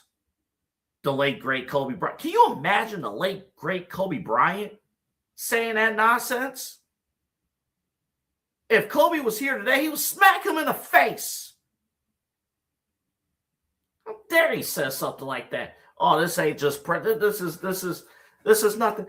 This is what you do for a living. This is your meal. Every contract, the moment you secure your contract, it is a hunt for the next one. The moment you close a sale, every salesperson knows what I'm about to say. The moment that you close a sale, the very next minute after you celebrate, you're thinking about renewal. I don't care if the deal is for 3 months or 3 years. You're thinking about the next deal. The NFL, they're looking into new TV deals because they're treating their business like they're hungry. So have that mentality, Donovan Mitchell. Have that mentality. And I go after Donovan Mitchell hard because I know this dude is a baller. I know he's loaded with skill. And I know that if he is pointed in the right direction, he can be an NBA champion. He has the talent to be an NBA champion. Does he have physical limitations? Sure. He's 6'1". I get that. I understand that. Up here, it needs to be better. The mentality needs to be better. He's a young man. He has time. He has time.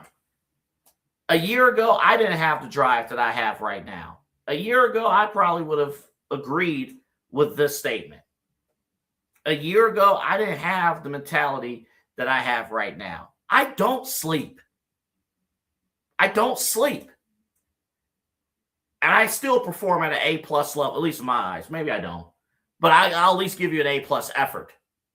I'll at least give you an A+ effort. And it's not just being an on-air talent. It's making sure that all our operations, everything we do is on point. Because this ain't just something we do for fun. This is a business, what we do. We are trying to change the industry and win each and every single day. I don't just roll out of bed and just, here we go. It's time to show up. No. And until Donovan Mitchell up here has that mentality, he's going to continue to get his ass kicked in the second round of the playoffs. He's going to continue to justify Evan Mobley only getting 1 rebound in a playoff game. A teammate that has the second worst contract in Cleveland sports right now behind Deshaun Watson. He's going to continue to justify it.